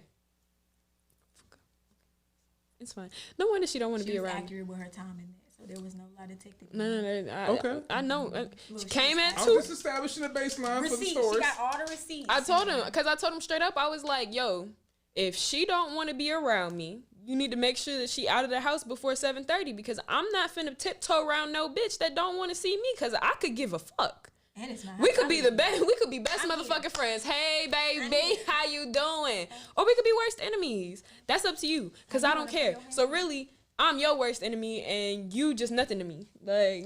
Okay, so in the letter, you were doing your shadow work. Oh yeah, I was doing my shadow work. I was very much healing, and so I was just telling my dad, like I understand where I went wrong here, but at the same time, let's recognize my age. I was 6, 7, 8. By 9, 10, 11, something should have kicked in a little bit, but I still wasn't really I was a real sheltered kid. Like, when I was around my mom, I never really went outside around other kids. So when I was around my dad, that's when I really got to play outside, learn about myself, find out more. So I really valued being at my dad's house. So it really hurt for him to just do me like that, Yeah. But yeah, so that's what the letter had to say. And it was just basically me saying I'm not looking for an apology, but I'm looking for more of an open conversation. I'm looking for more of an understanding because it really used to irritate me that my stepmom would swear to God that I didn't like her. I'm like, why would you think that? I've literally known you since I was 3 years old. You've been in my life since I was 3. Why would I have some type of issue with you? Other than the fact that maybe my mother said something on the phone that was a lie, but because y'all wanted to decide to be adults all of a sudden, don't know the real story because you're trying to X out the truth. You kind of have to put me in it to know the truth because I was literally bounced in between. What was in the letter that she may have misconstrued? I don't fucking know because You never had the conversation? No, because why am I going... First of all, you are a grown-ass woman. You grown as hell. Yeah. If you can't handle that you made mistakes... we don't need to speak. Cause I can take that I made mistakes. I can take that it was not okay for me to go back and forth and it was not okay for me to over exaggerate. But at the same time, I was 6. There's not much I can tell you about that. I had to learn. At the same time though, you're a grown ass woman. Why was you coming to me with this information? Why was you talking shit about my mom to me? Why were y'all doing that? Yeah. Y'all weren't being adults, but y'all mad at me because I was being a kid. That don't make sense. And I was just basically, let's have a conversation. My dad ended up calling me on my birthday. He didn't cuss me out, but anytime somebody talks in an aggressive manner, I feel like I'm getting cussed out. So he cussed me out. I see where your sauce come from. I ain't cuss at that girl. No, he was talking really aggressively. You sound like a police officer. I felt threatened in my life. Right. So, he and then my dad, he went as far as to tell me, that... You got some Karen in you? Nah. A little Karen in you? I felt a little Karen in my dad got a little look. He went as far as to, When he yelled, I heard bitch. Nah, I didn't hear bitch, but he was just, he was getting real aggressive with me, and then eventually on my birthday, and my dad went as far as to tell me that if he really wanted to, he could say that he didn't believe my rape stories. Oh. Yeah, because basically that was part of what was in the letter, was how I felt like that they didn't really try to actively be in my life. How I felt like they allowed my mom to just filter them out. I felt like that they felt like it had to be their way or the highway, which meant either I completely went to court and separated from my mom and went and lived with my dad, or I didn't get that relationship from them at all. And I felt like that was fucked up. That is a lot. My mom can only have 1 kid. I'm the only kid my mom was ever able to have. Yeah. They just had 2 kids. They got a 10-year-old and a 9-year-old. I felt like, why would I leave my mom with no child by herself? She don't even got a husband. Right. It's just, at the time my mom wasn't even married. It was just me and her. It was just me and my mom. I'm like, yeah, she be doing a lot of stuff that really be messing with my head, and yeah, I do be hurting sometimes, but as my dad, as my stepmom, y'all are supposed to be here to listen to me and comfort me and accept that my decision is to not leave her. My decision is to stick it out because that's my mom, but I need somebody to vent to. Right. They didn't get that. She just Why apparently. didn't you choose your birthday for this? I don't fucking know. Just weird shit. And then like a little bit later on is when I found out she blocked me, and then apparently it was because of that letter. And I'm just like, I don't understand how you could let some lady that ain't even got. Oh wait, no, pause. Fuck all of that. How about let's just put this out there, right? I'm supposedly my dad's first child, right? That was what I was told. But my mom was there. My mom was there when my dad signed over the rights to this other daughter. And so when I was 9 years old, my mom told me about the other daughter. So I go to my dad. Asking him about her because I wanted a big sister so bad. I wanted a big sister. They tell me it's none of my business. My mom should have never told me I need to drop it. I need to leave it alone. How about recently after this letter and everything? Did you ever find her? I said, did y'all connect? No, she's on Facebook somewhere, but funny enough, we look exactly alike. But she's on Facebook somewhere. So you know what she looks like? You know her name? Nah. Oh. My dad gave me her name one time, and I have not asked ever since. Cause honestly, I was bitter when he finally decided to. Like I'm 18, 19 now, and he telling me no. It was the way you plan he on did trying it. to track her down? Nah. If it's meant to be, it'll be. But how do you know if it's meant to be if you don't try? Cause if it's meant to be, it'll be. Well, she gonna go find you at a QT. Randomly approach I like you your somewhere. shoes. Wait a minute, you look like. Wait a minute, girl, you look like me. Right, And 6 squares, about to get on the ride. No, not even that. It's just like I know she's on Facebook, but like basically, I just feel like at some point that will be a connection that's made. You know, like whether it's like I'm talking to my dad because I still have I have like full plans on being in my little sister's lives. Like even though like right now I can't necessarily do it how I want to do it because my stepmom apparently doesn't even want me around. Like my sister, you know, I called my sister. I'm on the phone with her, and she asked me. She said, "Are you coming down?" And then I said, "Yeah." And then I was like, "I'm gonna have to come with a friend or something though, because like that's a long drive. I can't come by myself." And then she was like, "Well, you know, mommy doesn't allow random people around." Like y'all gonna be making a drive. I'm random now. Oh, I thought the friend would have been random. Friend. So you're random. Oh, you're the random person. Girl. Yeah. She was like, you know, you gotta, where you gonna stay? Because, you know, overflow. I remember when I first told my dad, like, I remember when my dad first built his house. He went to go build his new house or whatever. And I asked them if they was gonna build a room in it for me. And he told me why. Why would he do that? And then they wonder why I've never came back. Have some tea, so I'm here pouring, doubling my cups. Like, girl, it's overflowing. That's a whole situation. I could go on for years about that, man. Yeah, this won't be your only episode. Stirs the tea up, girl. Oh, all right. Well, speaking of nuclear families, did you guys see what happened with the R. Kelly trial? Yup, he got convicted. He guilty. You believe he's guilty? Yes. Okay. I'll just have to ask because you never know, and I've seen people. And I've seen people. You never know. Because them folks out there talking so we still fighting for you, Kel. What you mean you never know? We seen a video of that. No. I'm saying never know. You never know what other people think. Yeah. No. I was gonna say we know. We seen him piss on her. Girl. Like.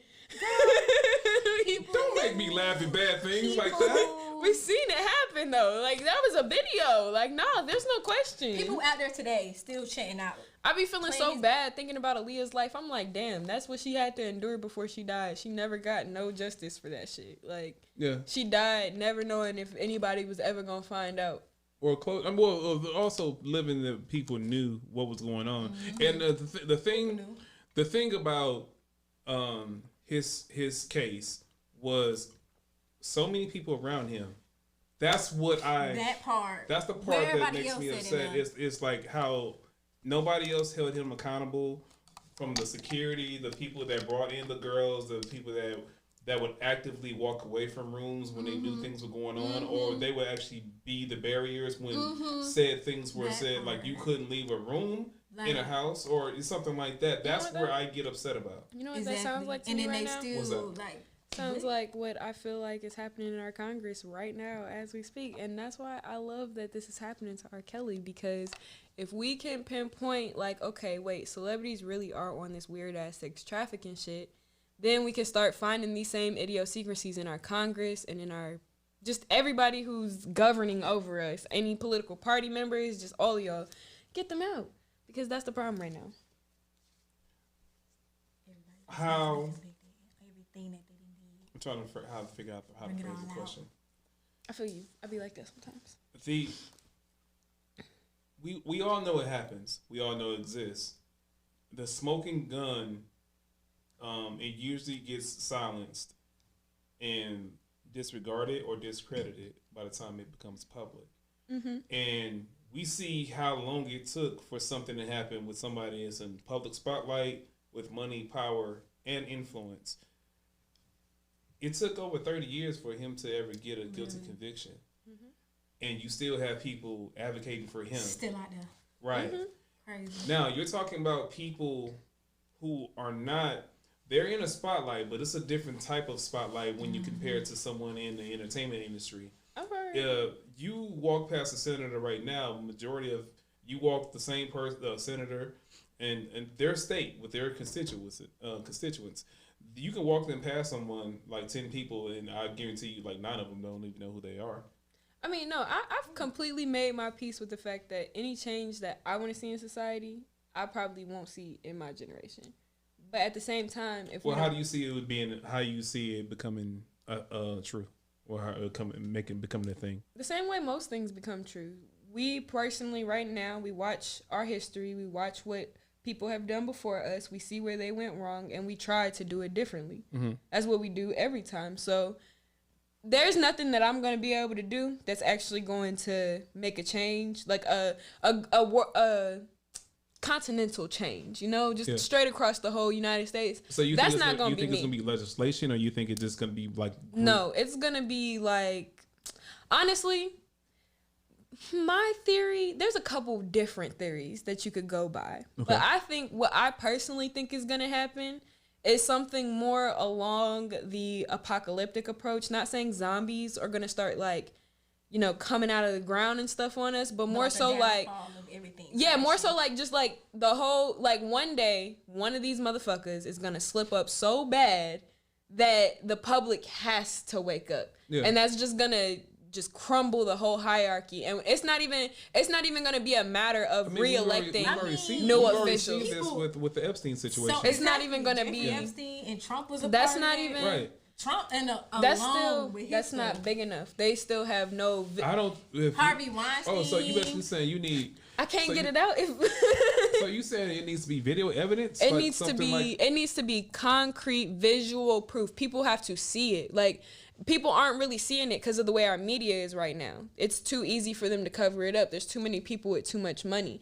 We have to go through a shift where money gets put into new people's hands. New people build different platforms that come with different levels of exposure. Like, basically right now, in the current state of America, there is no way that these people are going to come out of power. I think personally the only way that they're going to come out of power is when we decide to strip the whole thing from the ground up, like go back to the Constitution and just be like, this whole thing just, y'all fucked up right there. Yeah, nah, we done with that. Go somewhere. Go. So it goes within law changing. Yeah, like it's gonna be whole government structure change. Like, videos out there of everything. People getting shot by the police. It's out there. They still not convicted. So it goes into like law. See, but that things like that, I don't really like to use, I don't know, racial stuff, because I've noticed that race is used in the media to perpetuate different legislations. I wasn't putting it on just race. But no, I mean, like, I just want to put that. People getting shot anytime. Anytime somebody's getting shot by the police, anytime we talking about that, what are we talking about? It's a black man getting shot. Why? Because that's what they're using right now to enact what they want to make change. Basically, they used racism to get us to elect Donald Trump out, even though that was not a good idea. That was not the smart move.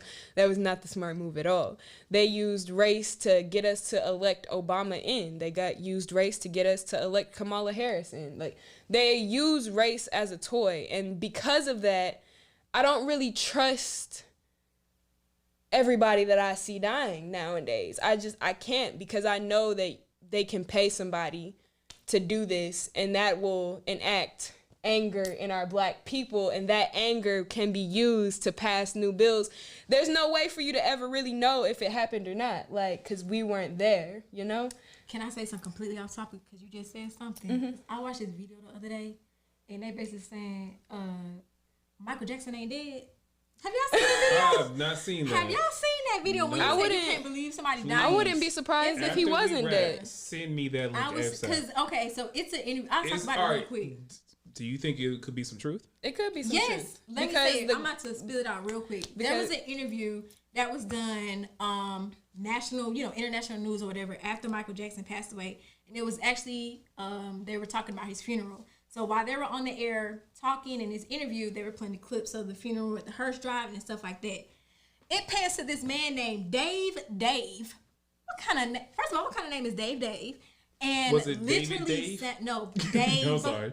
Dave. I'm sorry, my pet just comes out sometimes. And so it's a man, he's like pale, and he has like a burn, like his face is like burned and stuff. And as soon as this man opened his mouth, he sounds just like Michael Jackson. Then they go and like do a side by side like comparison of like the eyes, and then they start bringing up the fact that how he used to wear disguises, and they start putting up all his disguises that he would do. Mm-hmm. Oh yeah. And they would put up his disguises and did it side by side and everything. And then they did posted an interview that Ja Rule did. Why is Ja Rule in all these stories? Look, Ja Rule, he winning right now. He winning right now with that whole versus thing. He need a win. He need to be talked about. He do. But he had his interview where he was saying how he was out and forgot that he was with, Michael Jackson, that he was in this, this get up, this costume that he had did, all this stuff. Yeah. And he was just kept referring to him as Mike. And he kept having to pull himself out because he's like, oh my God, he's not supposed to be who he is. I'm not supposed to keep calling him Michael. I can't keep doing that. He was saying how this little girl had picked up on that he kept calling this man Michael. Yeah. Mike.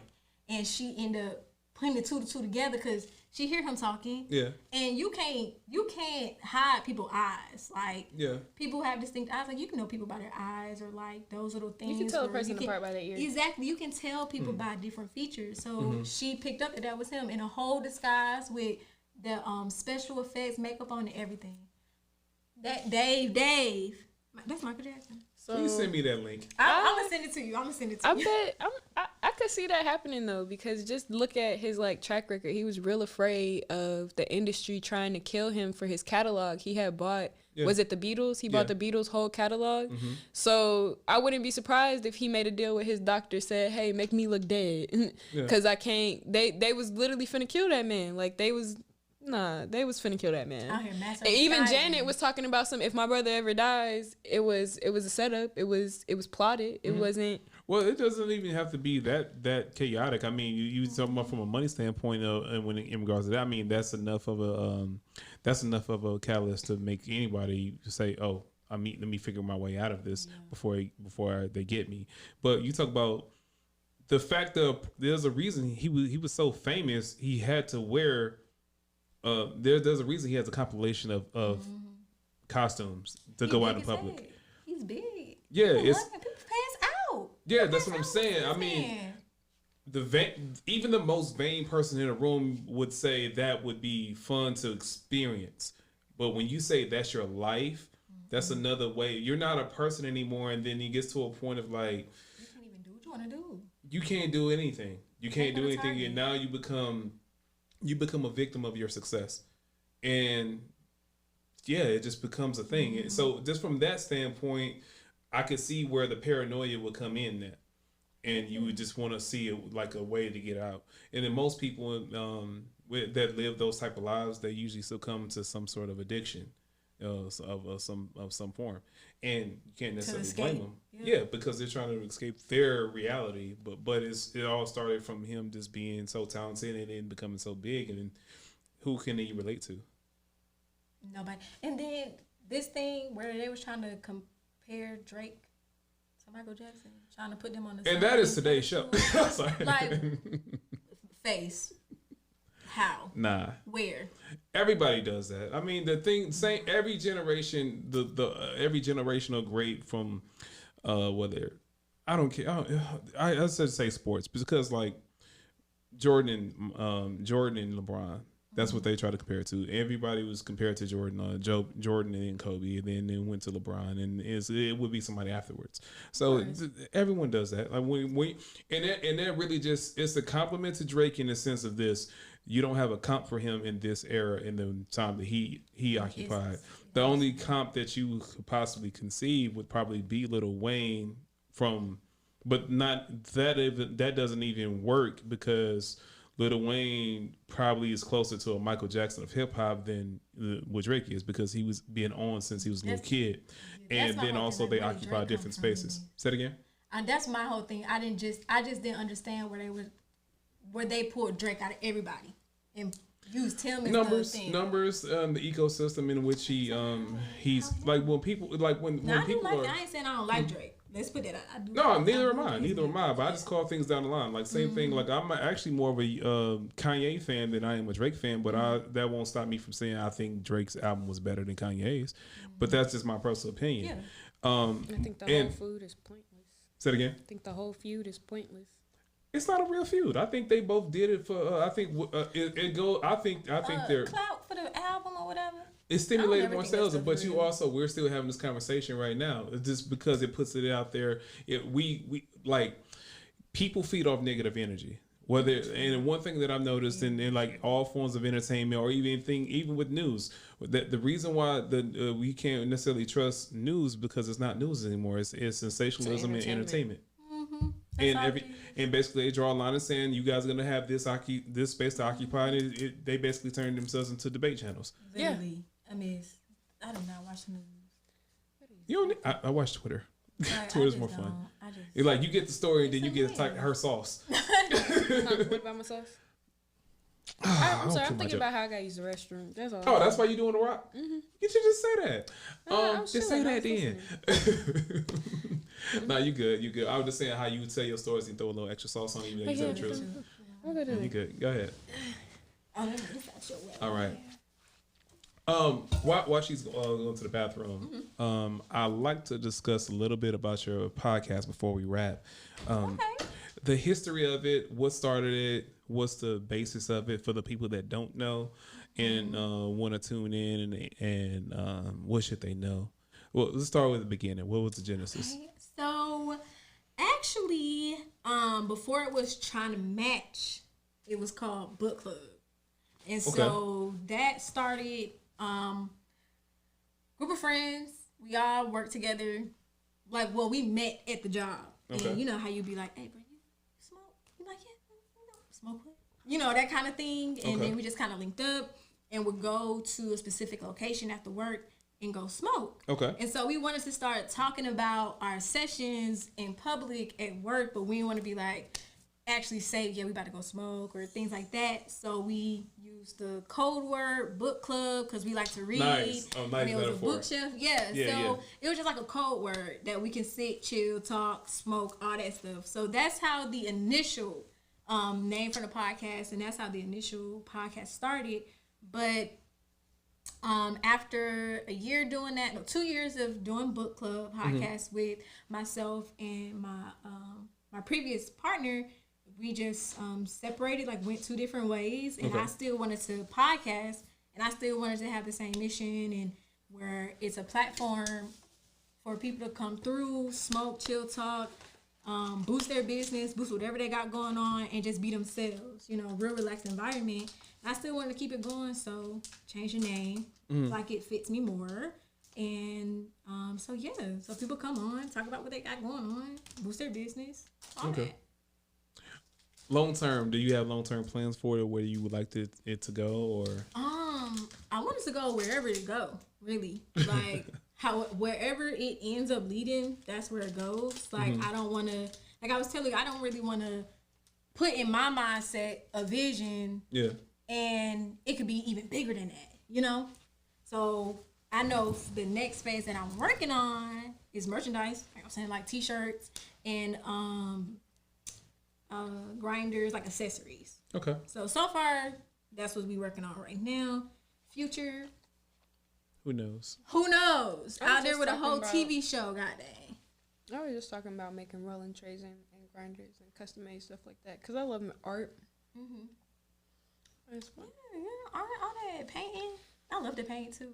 I figured out how to make cheap like rolling trays that would like be profitable to sell for businesses. I was like, let me get on that. Look, let me start a wholesale business. How do you select your guests, or how do you have people? How do you figure out who you want to have on your show? First, it's not like a big criteria that I really go for. It's really all a vibe thing, really. Okay, like, so similar to what I do. Yeah. It's really a vibe thing. Yeah. People hit me up and want to come and be a guest on my show, and like I'll go through, talk to you, try to see what's up. And if I can't vibe with you, then I don't feel like I can really have you sitting in my space while we smoking. Because smoking with somebody, that's it's like intimate. A whole thing. Exactly. Yeah, and so me, I'm not even a smoker, but I respect the idea of like that's a peace. It's a peace treaty. Yeah, exactly. Like it gotta be, the vibes gotta be there before you coming on or something. Like right. In the initial thing. And if I'm actively looking for a guest, then if I feel like I wanna touch on something, because I don't really have like a structure really. Like I'm not set on like this. I want this episode this week to be about this. But if I feel like it's something in my mind or I get like an idea, then I'm like, ooh, I want to have a stripper on my show next week. I'm gonna go and find a stripper that's cool, or somebody I may know that know a stripper where I can trust them to come on and smoke with me, kind of thing. Okay. And if you want somebody who tried to be a stripper and failed. Oh yeah, girl, come on. Look, I got a whole call in my apartment and everything. You can come practice. We can talk about it. All that. I tried to do a lot of things. I feel it. Me too. You have pole classes at home, or is it just a recreational pole? Oh, it's just recreational. Okay. I like to work out. I gotta buy a pole.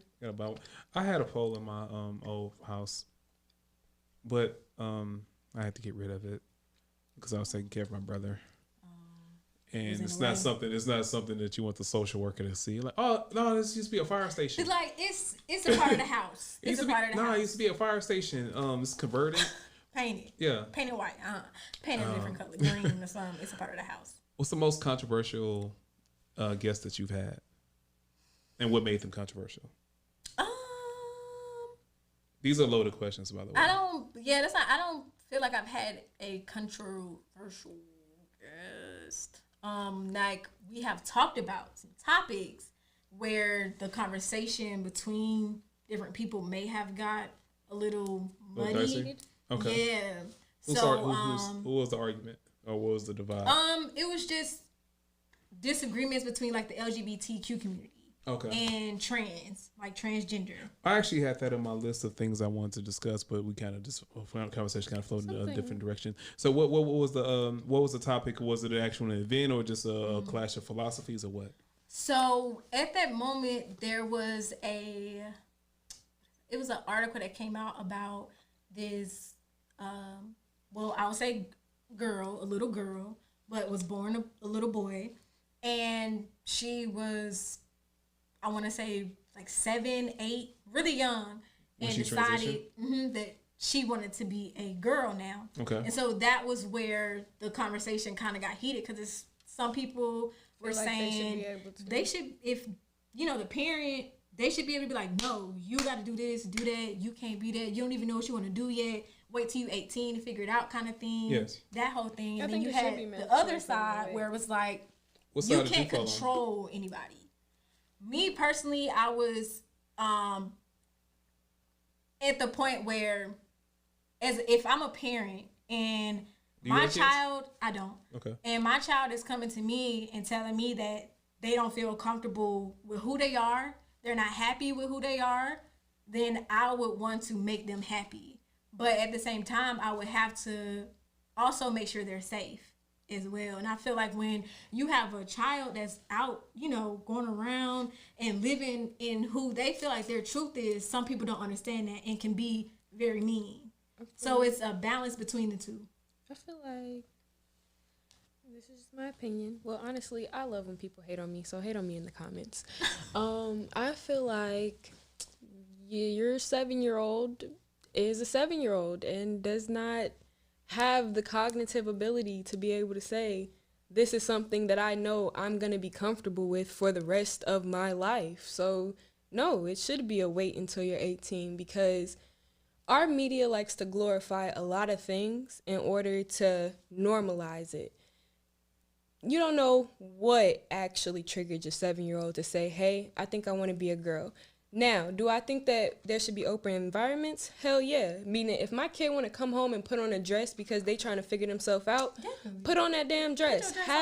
Have fun. But no, you are not removing your genitals. No, that is, not that. No, just you're not even going. Your little boy at school. You're gonna go into the little boy's restroom because that's respectful of societal's boundaries right now. Mm-hmm. Now, when you get older, if that's something that you really want to fight for and really want to do, I'm all for you. I'm right behind you. But you're 7 right now. Chill out. Okay. What about trans people competing in sports? What do you guys like? What's the problem? What's the problem? Did you see the story where there was a trans woman that decimated a MMA fighter? Decimated? Like, it was beyond a fight. It wasn't a knockout loss. It was like... Wait, is it a trans man to woman? So... he spent, I would say... Is it trans man to woman or woman to man? I don't have the facts in front of me, so I can't spell everything out to see how long he spent in a male's body. Well, with the man's levels of testosterone. So, he was she was a former military, transitioned, got into MMA, and had a fight with a woman MMA fighter. That's a no. And when I said decimated, it wasn't fair. That's a no. That's what, like, see, and that's where I feel like stuff like that get really dicey at when you try to. And I feel like, in order to have like a real conversation about, this topic, you would have to involve somebody from the community to really have that's more insight. That's in the works. But just me coming from my own perspective, and I'm a woman. I would never want. If you today, or 3 years ago, who you were 3 years ago, whatever, decided to, do that, and now we in competition in a fight.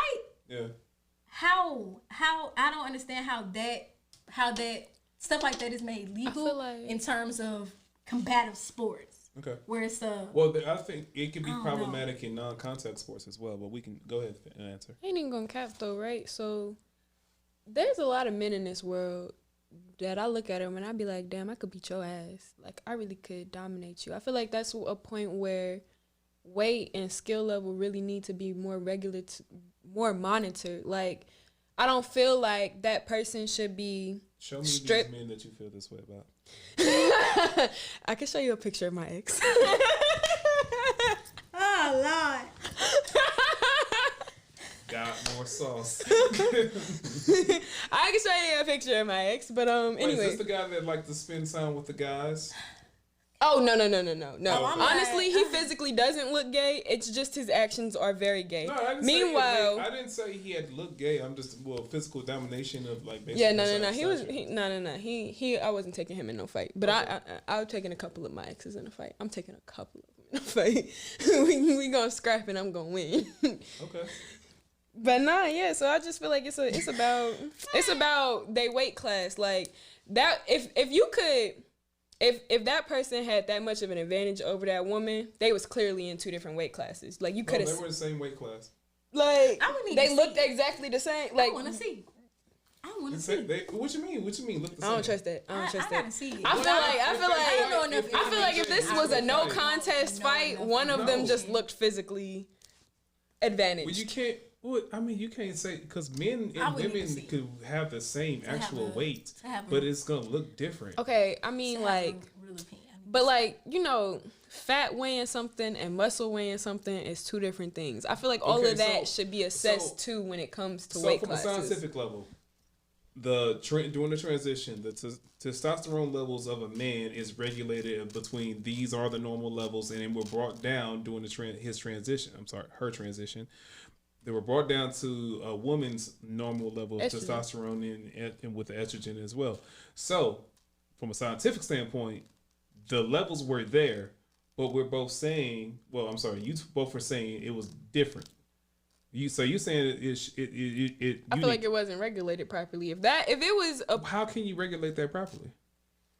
You telling me that this person just like, if they both weigh 145 and they both had to make weight for the fight, that's a regulation fight. Okay. Based on how traditional fights are put together. How about I put it more like this? I feel like a physical assessment.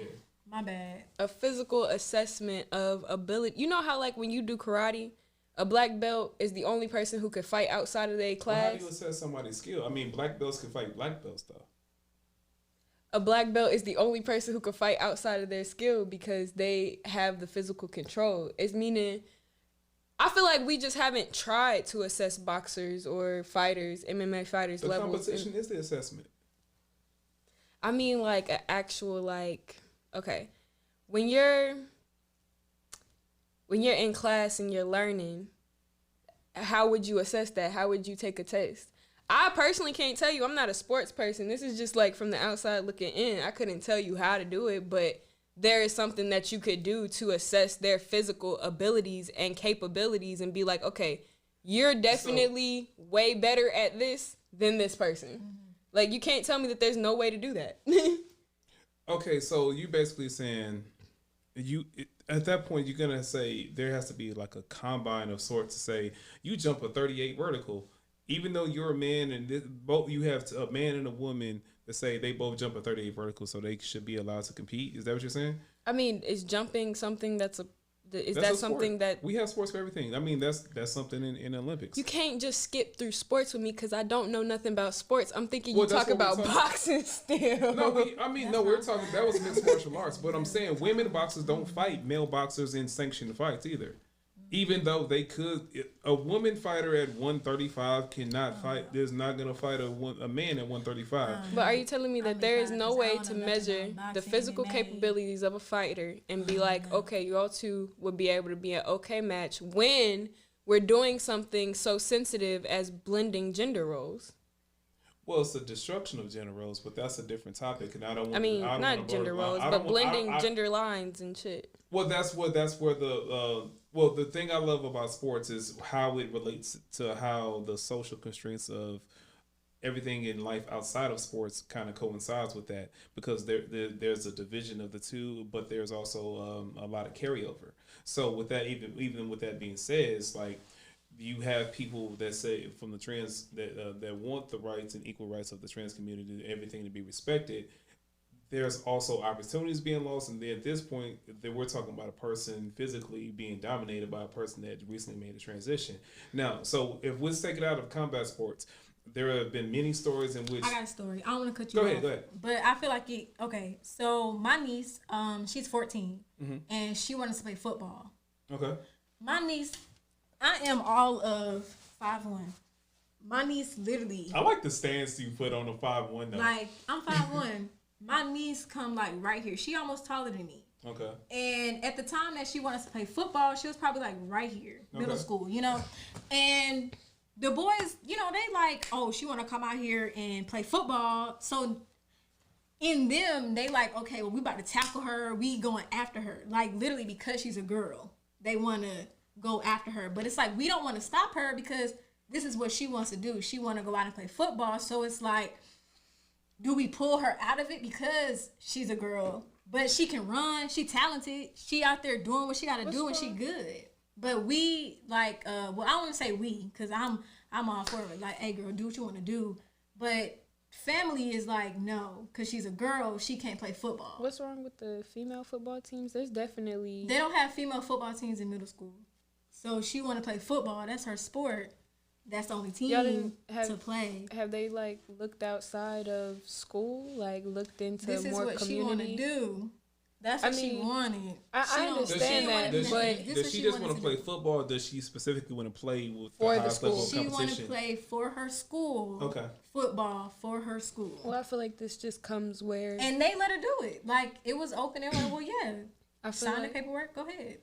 I feel like that's where compromise and teaching your child about compromise comes into play. That's where you sit your child down and you're like, hey, listen, I understand that you really want to do this, but for our peace of mind and for the fact that it's really not safe, we're going to put you in a league outside of this that is more suited to actually teaching you and less suited to destroying and harming you.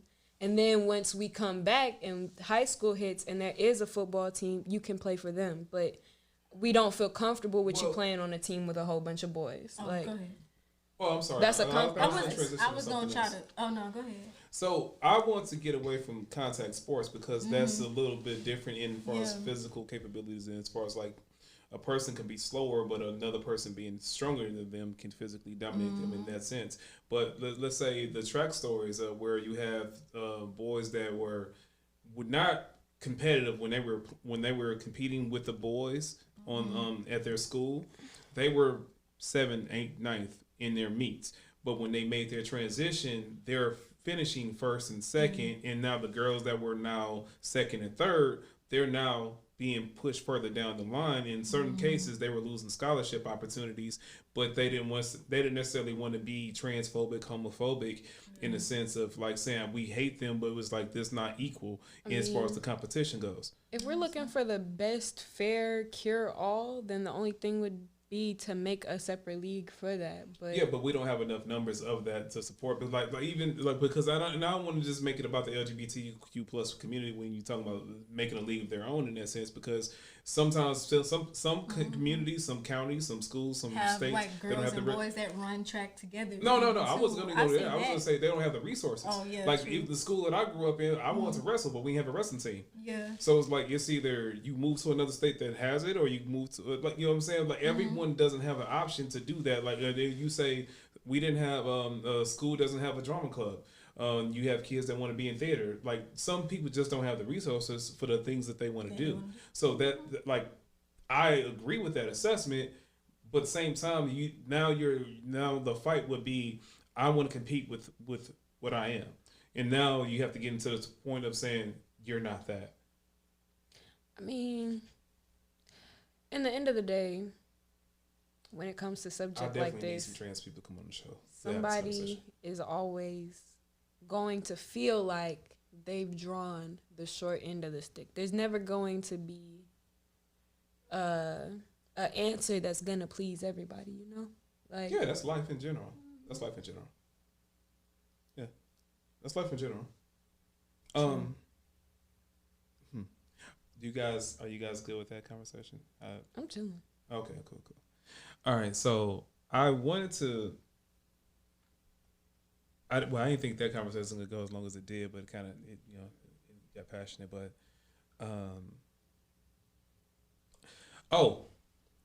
going back to your podcast and when we were talking about controversy, that's how we ended up on that.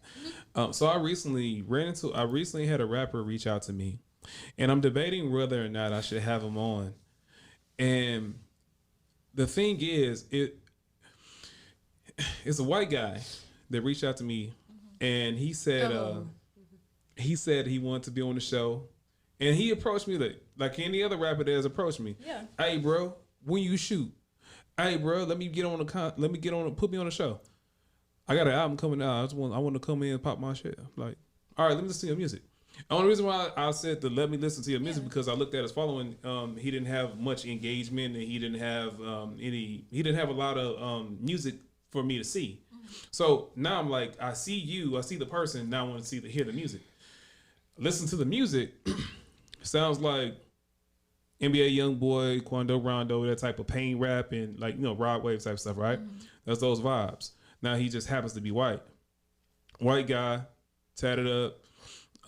Gold grill, and that's the vibe of the music.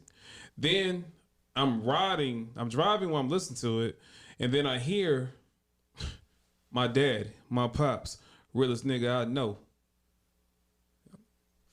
So I kind of go back and I say, did I? Okay, he said that. And now I'm thinking, let me listen to some other songs. I listened to some other songs, and it's very present and very prevalent in all the songs. And he's not using it in a derogatory way. He's using it like he's a black person, how a black person would use it, speaking amongst other black people. My question was, do I have him on and have him have this conversation to see where he got the pass or the comfort level of saying this word? And what do you guys have to say about it before I guess I get into the conversation with him about it?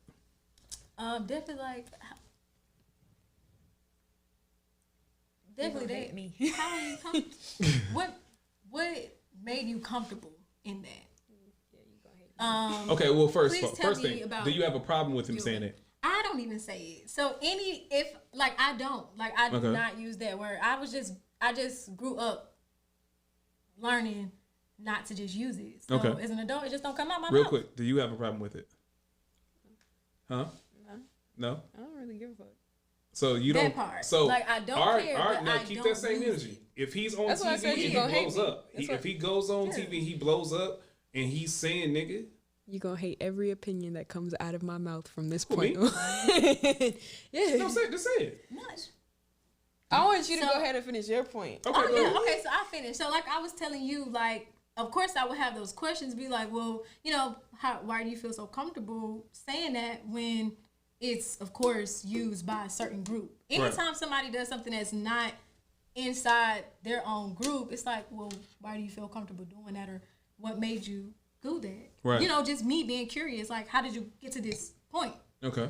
But overall, I could care less because you still gonna do it. Like, I'm not about to stop you from doing it. Live your life. But how this happen? Kind of thing. Do you want to know for personal preference, or like the understanding, like so that can be stopped in the future, or you just want to understand what his story? Yeah, like just the overall understanding of like how with something that's as big as that is, with the history of it in general, how do people get comfortable that's not in it, start saying stuff like that, where other people around them are even comfortable with it being like a normal thing? Okay, so what say you? If I'm being completely honest, I feel like it's a word. Leave people be. Do you have white friends? No, not really. Okay. No, not really. I personally. If you have a white friend, would you have a white friend call you nigga? It depends on how you're saying it. Like, it's never about what you say, it's about how you say it. Of course, you're not finna look at me and be like, nigga, what the fuck is you? Calm down. Chill it. Take it. Couple notches. What we're not about to do is step. Because first of all, I don't even allow people of color to come at me this kind of way. But if they're just the way he was using it in his music, I really wasn't like nah, I don't really care. It doesn't. I feel like people get real big on trying to possess things that they feel like they have control over. Like with our community, we try to possess that word. We try to possess our hairstyles. We try to possess all that stuff because we feel like by another culture finding some type of worth in it or wanting to use it, we find that as them trying to disrespect us or not give credit to us. But I feel like if we want a true blended change like we say we want, those are certain things that are going to happen that we're going to have to, just eventually be all right, okay with. I got to say this. The reason, the parallels away from the word, when you talk about hairstyles and different things that black people are being appropriated for, we're not giving it up for the sake of blending and harmony. There's people seeing the cooler parts of our culture, taking it, renaming it, repackaging it, and not giving credit the creators the credit for it. So it's not being done in an act of peace. And if anything, if you go off the history of black people share culture. We're friendly. We enjoy sharing. We enjoy sharing our heritage and things that we that other people find cool. We'll teach you how to do this dance. We'll teach you how to do this hairstyle. We'll teach you how to do this thing right here. But the thing is, when someone takes it, repackages it, and then renames it as if these people never existed, that's a problem. And also it has to be done both ways. That's not being done both ways. But at the same time, I don't really feel as though that's being done on our end either. Like, what's that? What, taking something from a white person and being like okay, let's say this. You know, anytime any argument is put up against most things, Black people come back with how it was started in our country first and why that's ours and why all the way down to straight hair. All the way down to straight hair. Mm-hmm. I feel like, how can you keep telling another culture, that's not yours, that's not yours, that's not yours, that's mine, that's mine, that's mine, and then expect them to just be quiet and respect that when you never even came at them with a form of respect, you know? So it's kind of like if I take, say you're a music artist and you do something, and then I take it and I'm talking about it, Take it or sample it. Same thing. Not the same. It's not the same. It's not the same. No, and I'm glad you brought up music because it's difference. Because if you say take it, it ain't. You go back to people that were Black artists in rock and roll. White artists were taking their records, giving them half a penny on their residuals, taking their name, taking their work, blowing up from it, and not giving credit to the people that created it. And you're saying, you're throwing your hands up, so you said that doesn't matter? And that's where, like, I feel like, I'm saying, how is that the same thing as a hairstyle? That's the difference? How is that the same thing as a hairstyle or a word, though? We're not talking about something that creates revenue. We're talking about something that creates emotions. We are talking about revenue. If a white woman takes what me saying the N-word right now creates a revenue, them saying the N-word right there creates a revenue. Absolutely. The reason why I want my money, please pay me right now, then, because I said it. I need no. I'm trying to understand the revenue that we're talking about. The revenue in which we're going to talk about, with him having the ability and with no one checking him saying it, is the conversation that's going to be sparked. Y'all see this white boy that be saying nigga? Ain't nobody going to have a problem with it? Y'all ain't got a problem with it? Oh, listen to this music. It's going to give him more exposure. Say it again. But you already know everybody going to have a problem with it. You already know that they're going to have a problem with it. No, I don't. No, I don't. Because I present this question to you and I present this question to other people and I'm getting different responses. You don't have a problem with it. Majority you told me is going to have a problem with it. Majority is going to have a problem. We don't know because that's where life is going different. So going back, the difference between taking and sampling is something totally different. And the reason why I say there's something so different is because sampling means you can go look at the sample. You can go look at the original and see where it came from and see the evolution of what it was turned into. Say it again. How is the word nigga a sample though? It's a word. It's not. No. We're going back. We're going back based on what we're talking about when we actually talked about music. When I was making a difference, I was giving you. I'm trying to figure out how all of this relates back to the original topic, though. You did taking of culture. Like, it's a difference of taking of culture, repackaging it, and then saying this is mine now. To profit off of another culture that has already been profited from since they brought us over here, because that's not our beginning. I don't feel like you don't see the correlation of what. I don't feel like it's the same thing. I don't feel like somebody saying a word is the same thing as somebody taking somebody's music and not paying them for it. There's a piece of the culture. Let's say we have one black rapper. We have this rapper right here. They perform the same song, same lines, same beat.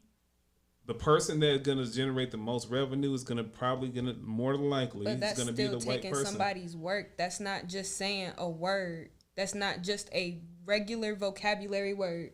Nigga is just a regular word. They're saying the same exact thing. He's not stealing somebody's music word for word and putting it back out there and profiting off of it. He is just saying the word nigga. How is that the same thing as taking somebody's entire creativity and profiting off of it? White people, let's not say that.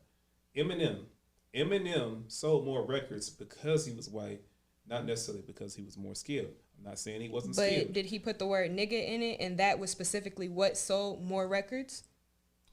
No. Okay, then. He has records in which he did use the word, but he knew to occupy a space in black culture, he had to take that out of his vocabulary. Now, we're talking about the evolution of it, and he wasn't using it, and even then, he wasn't even using it in a derogatory way. He was just using the word that people that he hung around in the culture use on a frequent basis. Same thing I hear with this guy. I feel like history repeats itself, meaning he's eventually going to realize that the people around him ain't going to rock with it, and that our community probably ain't going to rock with it. Him is like, I want to hear from his homies, I want to hear from his producer, I want to hear from his engineer. Are they black? Are they white? Are they okay with it? Now, when you're talking about taking something versus sampling it, you're talking about he's taking an aesthetic, and the reason why I said you have the two, or you have a black artist and white artist, and they perform the same song. This guy's gonna sell more than a black artist, even though they're saying the same exact thing, because it's gonna just look more provocative and it's not normal. It's not normal, and then it's gonna be in the way. How can you go so hard about mainstream media as far as talking about news and sensationalism, and then not see the problem with this? Because I feel like you're reaching, honestly. Because I feel like I'm all the way in my bag then. I feel like you're trying to make one issue the same thing as another issue, and because I personally would rather just talk about the regular issue, I personally won't put that kind of energy behind it. I'm not sitting here saying that you're wrong for how you're feeling, and I'm not. Yeah, I feel like you're trying to take the appropriation of creativity and of somebody's creative works and compare it to a vocabulary word, and I just don't see the mash there. I don't see how you could allow somebody saying a word to have so much of an emotional power over you. I could understand how somebody stealing your entire creative work could have such an emotional power over you. If someone stole my song today, I'd be heated. I'd be pissed. Someone looked at me and said, "You nigga,"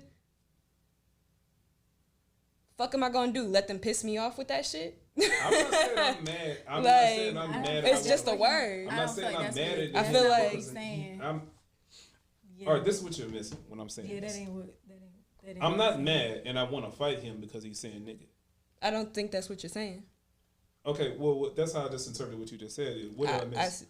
I'm saying that him saying nigga, to me, does not matter. That's what I'm saying. Him saying the word nigga to me does not matter because it's just a word. He is not stealing somebody's creativity. He is not stealing somebody's livelihood. He is not fucking a black person out of something that they worked hard for. He's saying a word, bro. He's saying a word. Do you not see the irony and the lunacy? Well, this is my perceived lunacy of white people calling black people the word nigger in a derogatory fashion. I mean, I understand. And we transferred it into nigger. Let me run this down. And then now you're talking about generations down the line. You have a guy that's in the South, raised around in the culture, and then people have turned the word nigger into nigga, and he's incorporating it, and then said, this say hypothetically blows up saying the same word that we've transferred from a place of hate. You don't see a problem with that? I don't feel like it's something that I should allow to have an emotional impact over me, because in the end of the day, there's bigger issues in the word than a white boy saying the word nigga. Like, there's literally kids. Do you have a problem with the word bitch? Huh? Do you have a problem with the word bitch? Fuck nah. I really don't. So men and women. I call myself a bitch. I don't care. It's a word. I think that's where we find our divide at. What do you have to say about it? Ain't nobody ever called me on my name. I don't call my friends that. They don't call me that. We don't do that. Okay. All right. we're gonna wrap there. Would you, if I have the guy on the show, would you guys want to come back with him? I don't care. Oh yeah, I don't mind. That's like, cause like I told you, no, it's just to have the conversation. Yeah, like I really don't. Yeah, no, so if I have him on, it's not gonna be about bullying him or like cornering him and just have like an intervention or anything like that. I just want to have an open conversation about it. Definitely, because I don't know personally. Like I haven't been in that space where I have been in that space where somebody who was not, black has used that word around me. I ain't never been in that space. Never been in that space. Okay. But I don't have a problem with it. Like I know people like use it in all kind of things. Yeah. But it's still how you get comfortable. Like how is that comfortable for you to say that? Okay. So it's still a question. It's still a curiosity. Okay. All right, so looks like I'm giving him the call and see if we can schedule it then. What up? Look. All right, this has been live from the living room. I appreciate my guest tonight. I'd like to thank you guys, and hopefully this is not the last time you guys will come on. Go check out Tryna.Match Podcast. Tryna.Match.podcast. Hit me up, Tryna.Match.com. All that. Grinders and merch on the way. Yes. And you said gemstones? What are you? Yeah, gemstones. So all gemstones, whole gemstones, gemstone jewelry. It's gemsbylyc.com. Do you wrap them? Yeah, I could wrap them too. I do crystal grids, dog collars. I do all kinds of stuff. House grids. I could grid your house to keep your negative energies out if you needed me to. Okay. I do in-person services, or I could teach you how to do it yourself. And we also have an extensive crystal dictionary, over 100 crystals, their entire definition, chakras, affirmations, correspondence, the whole 9. Zodiac dictionary, and you can even find us on Pinterest. We have 500K views a month, just a little humble brag. And we put all of our crystal knowledge on there as well. I say we, but we is me. I feel I am JayRich. This has been live from the living room. Thank you for tuning in. If you think we did it right, leave some love in the comments. If you think we got it wrong, go to the comments and say it with your chest. Either way, let's talk about Speak it. your truth. I already told y'all hate on me. I love it. Speak your truth. I love Live your to see life. it. She likes to hate. Give it to her. Go ahead. Wait, Bye. how you gonna sell energy, crystals, and words of affirmation and say give me the hate? Because people are going to naturally do that. If you are afraid of people doing that to you, then it's going to hurt you more when they do it. I tell you, go ahead and hate on me, and then I will sell you a crystal to help you remove that hate. Is it part of her? Would you like a red jasper? It'll It's a help you marketing ground plan, all though. of that, sweetie. Marketing. We gonna be back for another episode because this is too fun to stop. Bye. That was dope. That was fun. My mama called me and I didn't even. Look, she said that she in the city. What's your ETA?